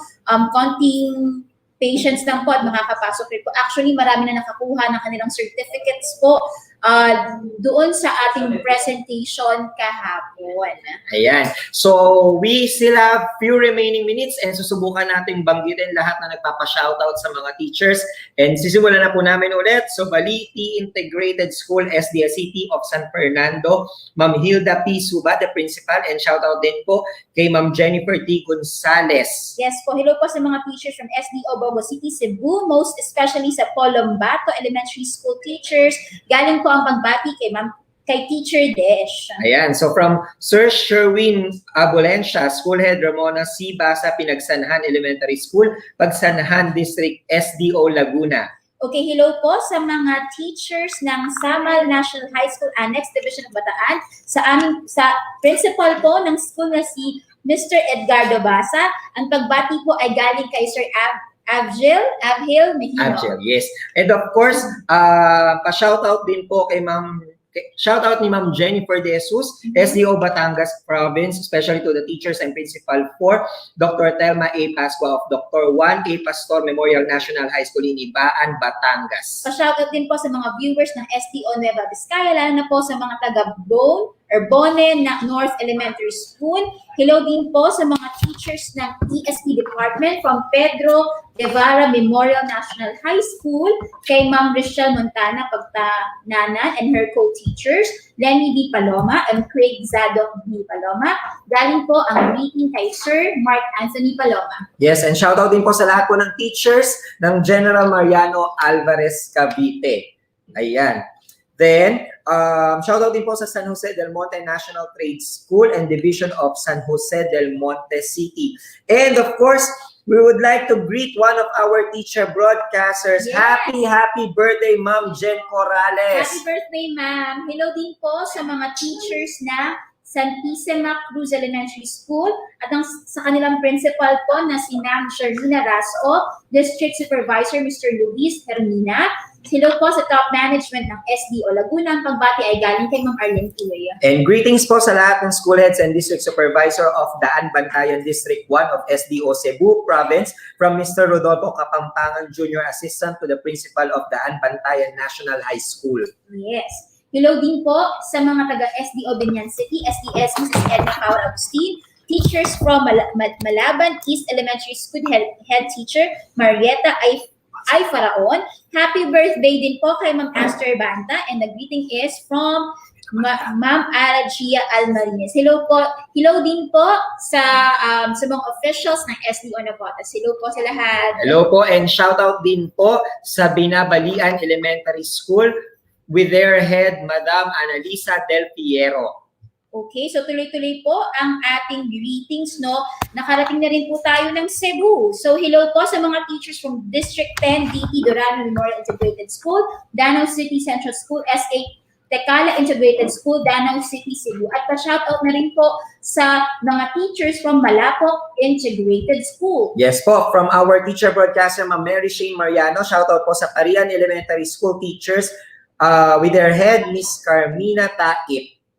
Okay, so maiki-shoutout din po, no, sa pinakamamahal na principal ni Ma'am Eloisa, si Dr. Lorna Rodriguez ng Nagpayong High School, Pasig City, sa kanilang very supportive na assistant principal, si Ma'am Vilma Estadilla, yung kanilang very hardworking na principal si Ma'am Mildred Serra, yung assistant principal ng senior high school, sa mga masisipag na teachers at master teachers, si Ma'am Luz Reyes and Ma'am Edith Soriente, sa mga teachers po na nanonood, hello po. Yes, shoutout din po sa mga TLE ICT teachers ng ng Balawan Cluster SDO La Union from Rodel Mabanes, and shoutout din po sa grade 6 teachers ng Bolinao Integrated School na kasamahan po ni Sir John Wilbur. Okay, sa mga viewers po natin na teachers sa Bitoon National Vocational High School ng Dumanhog, Cebu Province, hello po sa inyong lahat dyan, teachers. Ayan, shoutout po sa Upper Malabog Elementary School staff of Daraga North District and to kindergarten teachers of Albay Division that are actively watching and participating sa ating INSET. Babalik po tayo sa Cebu. Hello po sa mga teachers ng Mabini Integrated School, Cebu City, at hello po sa kanilang principal, Ma'am Sheila de la Cruz. And shoutout po sa TLE family with their department head, Dr. Rani Copada, and to all the teachers of Golden Acres National High School, headed by Mr. Darwin Mayo, and Las Piñas East National High School, headed by Mr. Carlos Alexander Rigon. And shoutout to Ma'am Emalyn Evarola Luda of Bernabe Elementary School, SDO Pasay, from Ma'am Jasmine Gregorio. Balik po tayo ng Cebu City Division. Hello po sa mga teachers ng Don Vicente Rama Memorial Elementary School.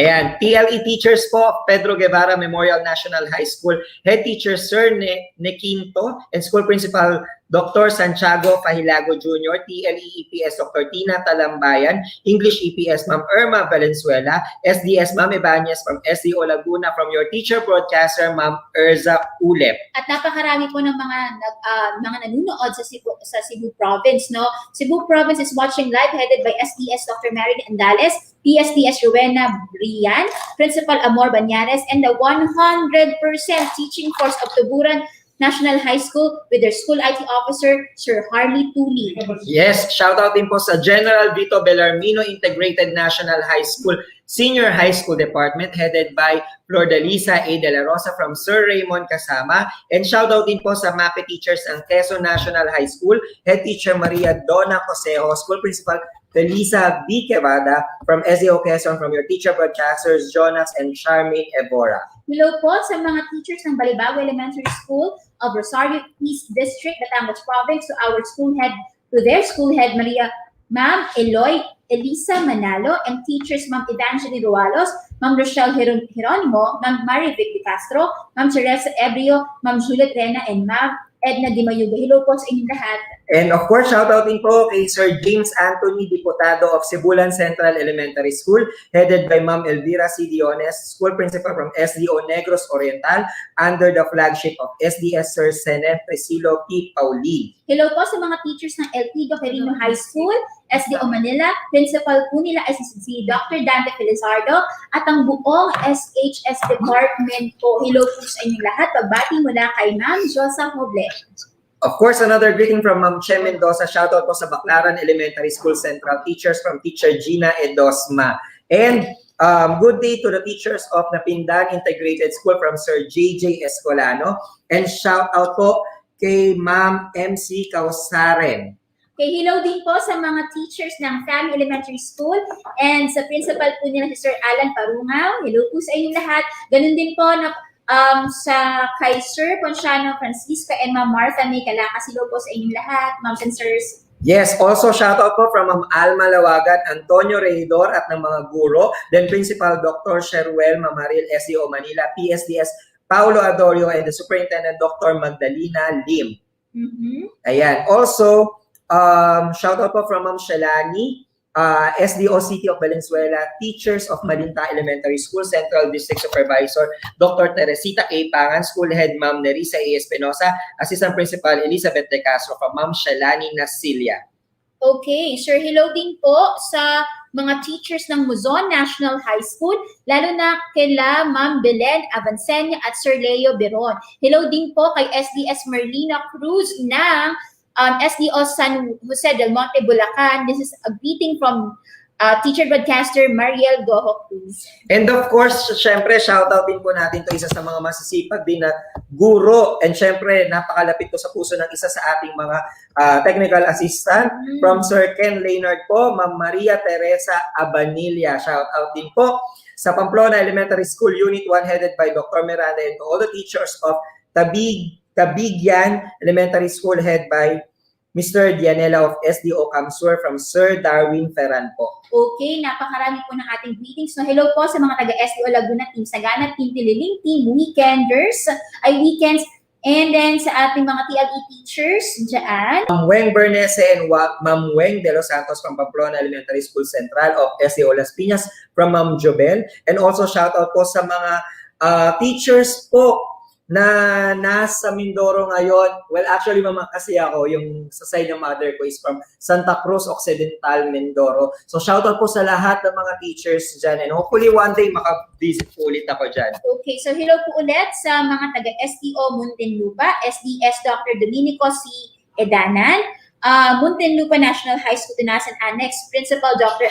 Ador Kerubin, EPS teachers, students po, everyone in SDO Muntinlupa, greetings po from Sir Sherwin Lomeda. Yes, and of course, sa City of Bogo Science and Arts Academy. So, from Ma'am Nova, so yan po, shout out po sa inyong lahat. And of course, sa amin pong former SDS, si Dr. Loretta Torrecampo of SDS of SDO Pasay, also from Ma'am Angel. Good afternoon po, Ma'am.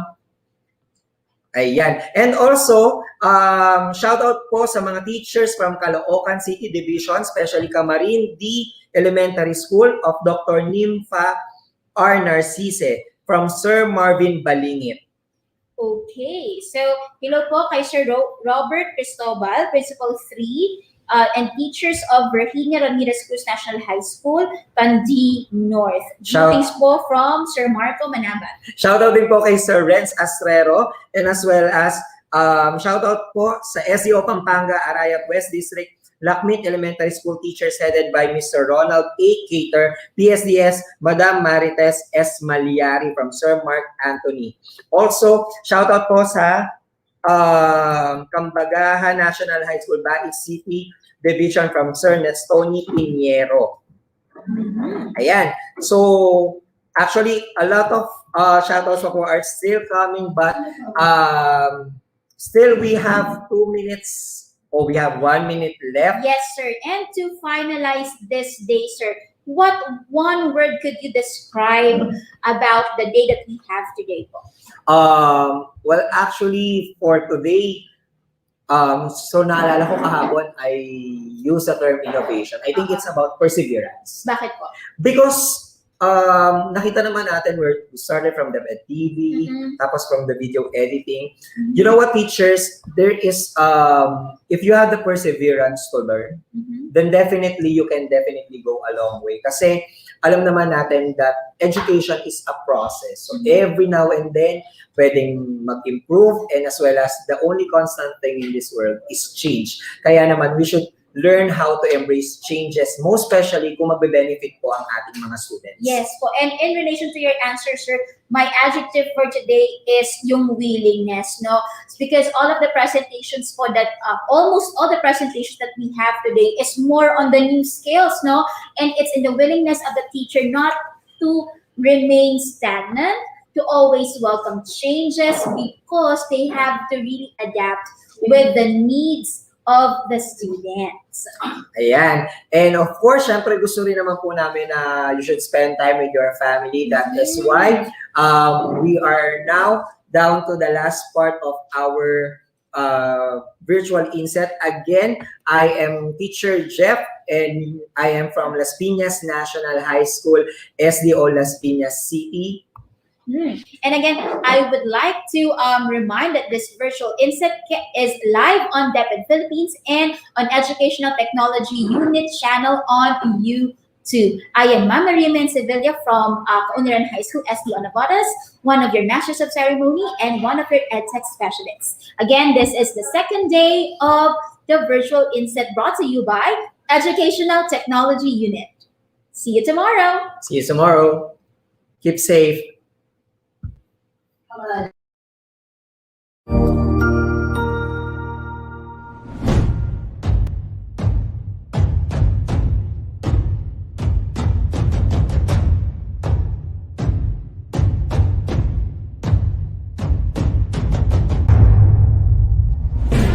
we face the command of rapid development in technological innovation in the world, the Philippines' preparedness in advancement of its physical facilities, infrastructure, and soft skills are given focus, especially with the empowerment of teachers' capacity and capability, not only in pedagogical aspects of teaching, but the confidence in delivering instruction with the use of information and communications technology.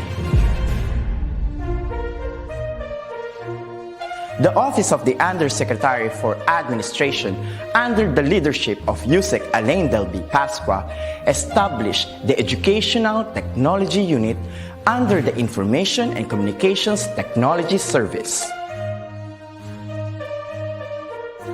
Its prime function is to empower and capacitate public school teachers and learners as required by the global demand of the fast-paced development in technology.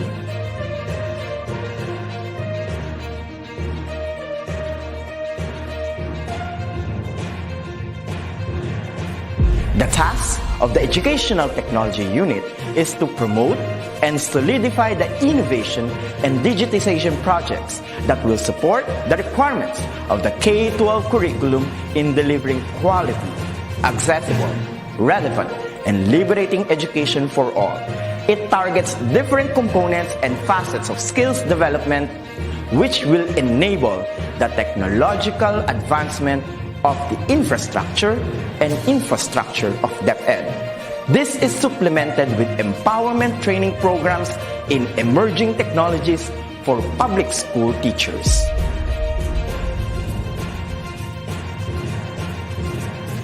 The programs of the EdTech unit target the emerging pedagogies focused on open educational resources, robotics and mechatronics, coding and programming, virtual reality and augmented reality in education, mobile application development, Internet of Things, and the productivity tools for learning, which includes Microsoft Office 365, Google Apps for Education, and the different Adobe software tools. In addition, the maneuver of in-house applications such as the DepEd Commons and the DepEd Learning Management System is under the flagship of the EdTech unit. The supervision of DepEd TV in ensuring world-class produced video lessons is another task of the office.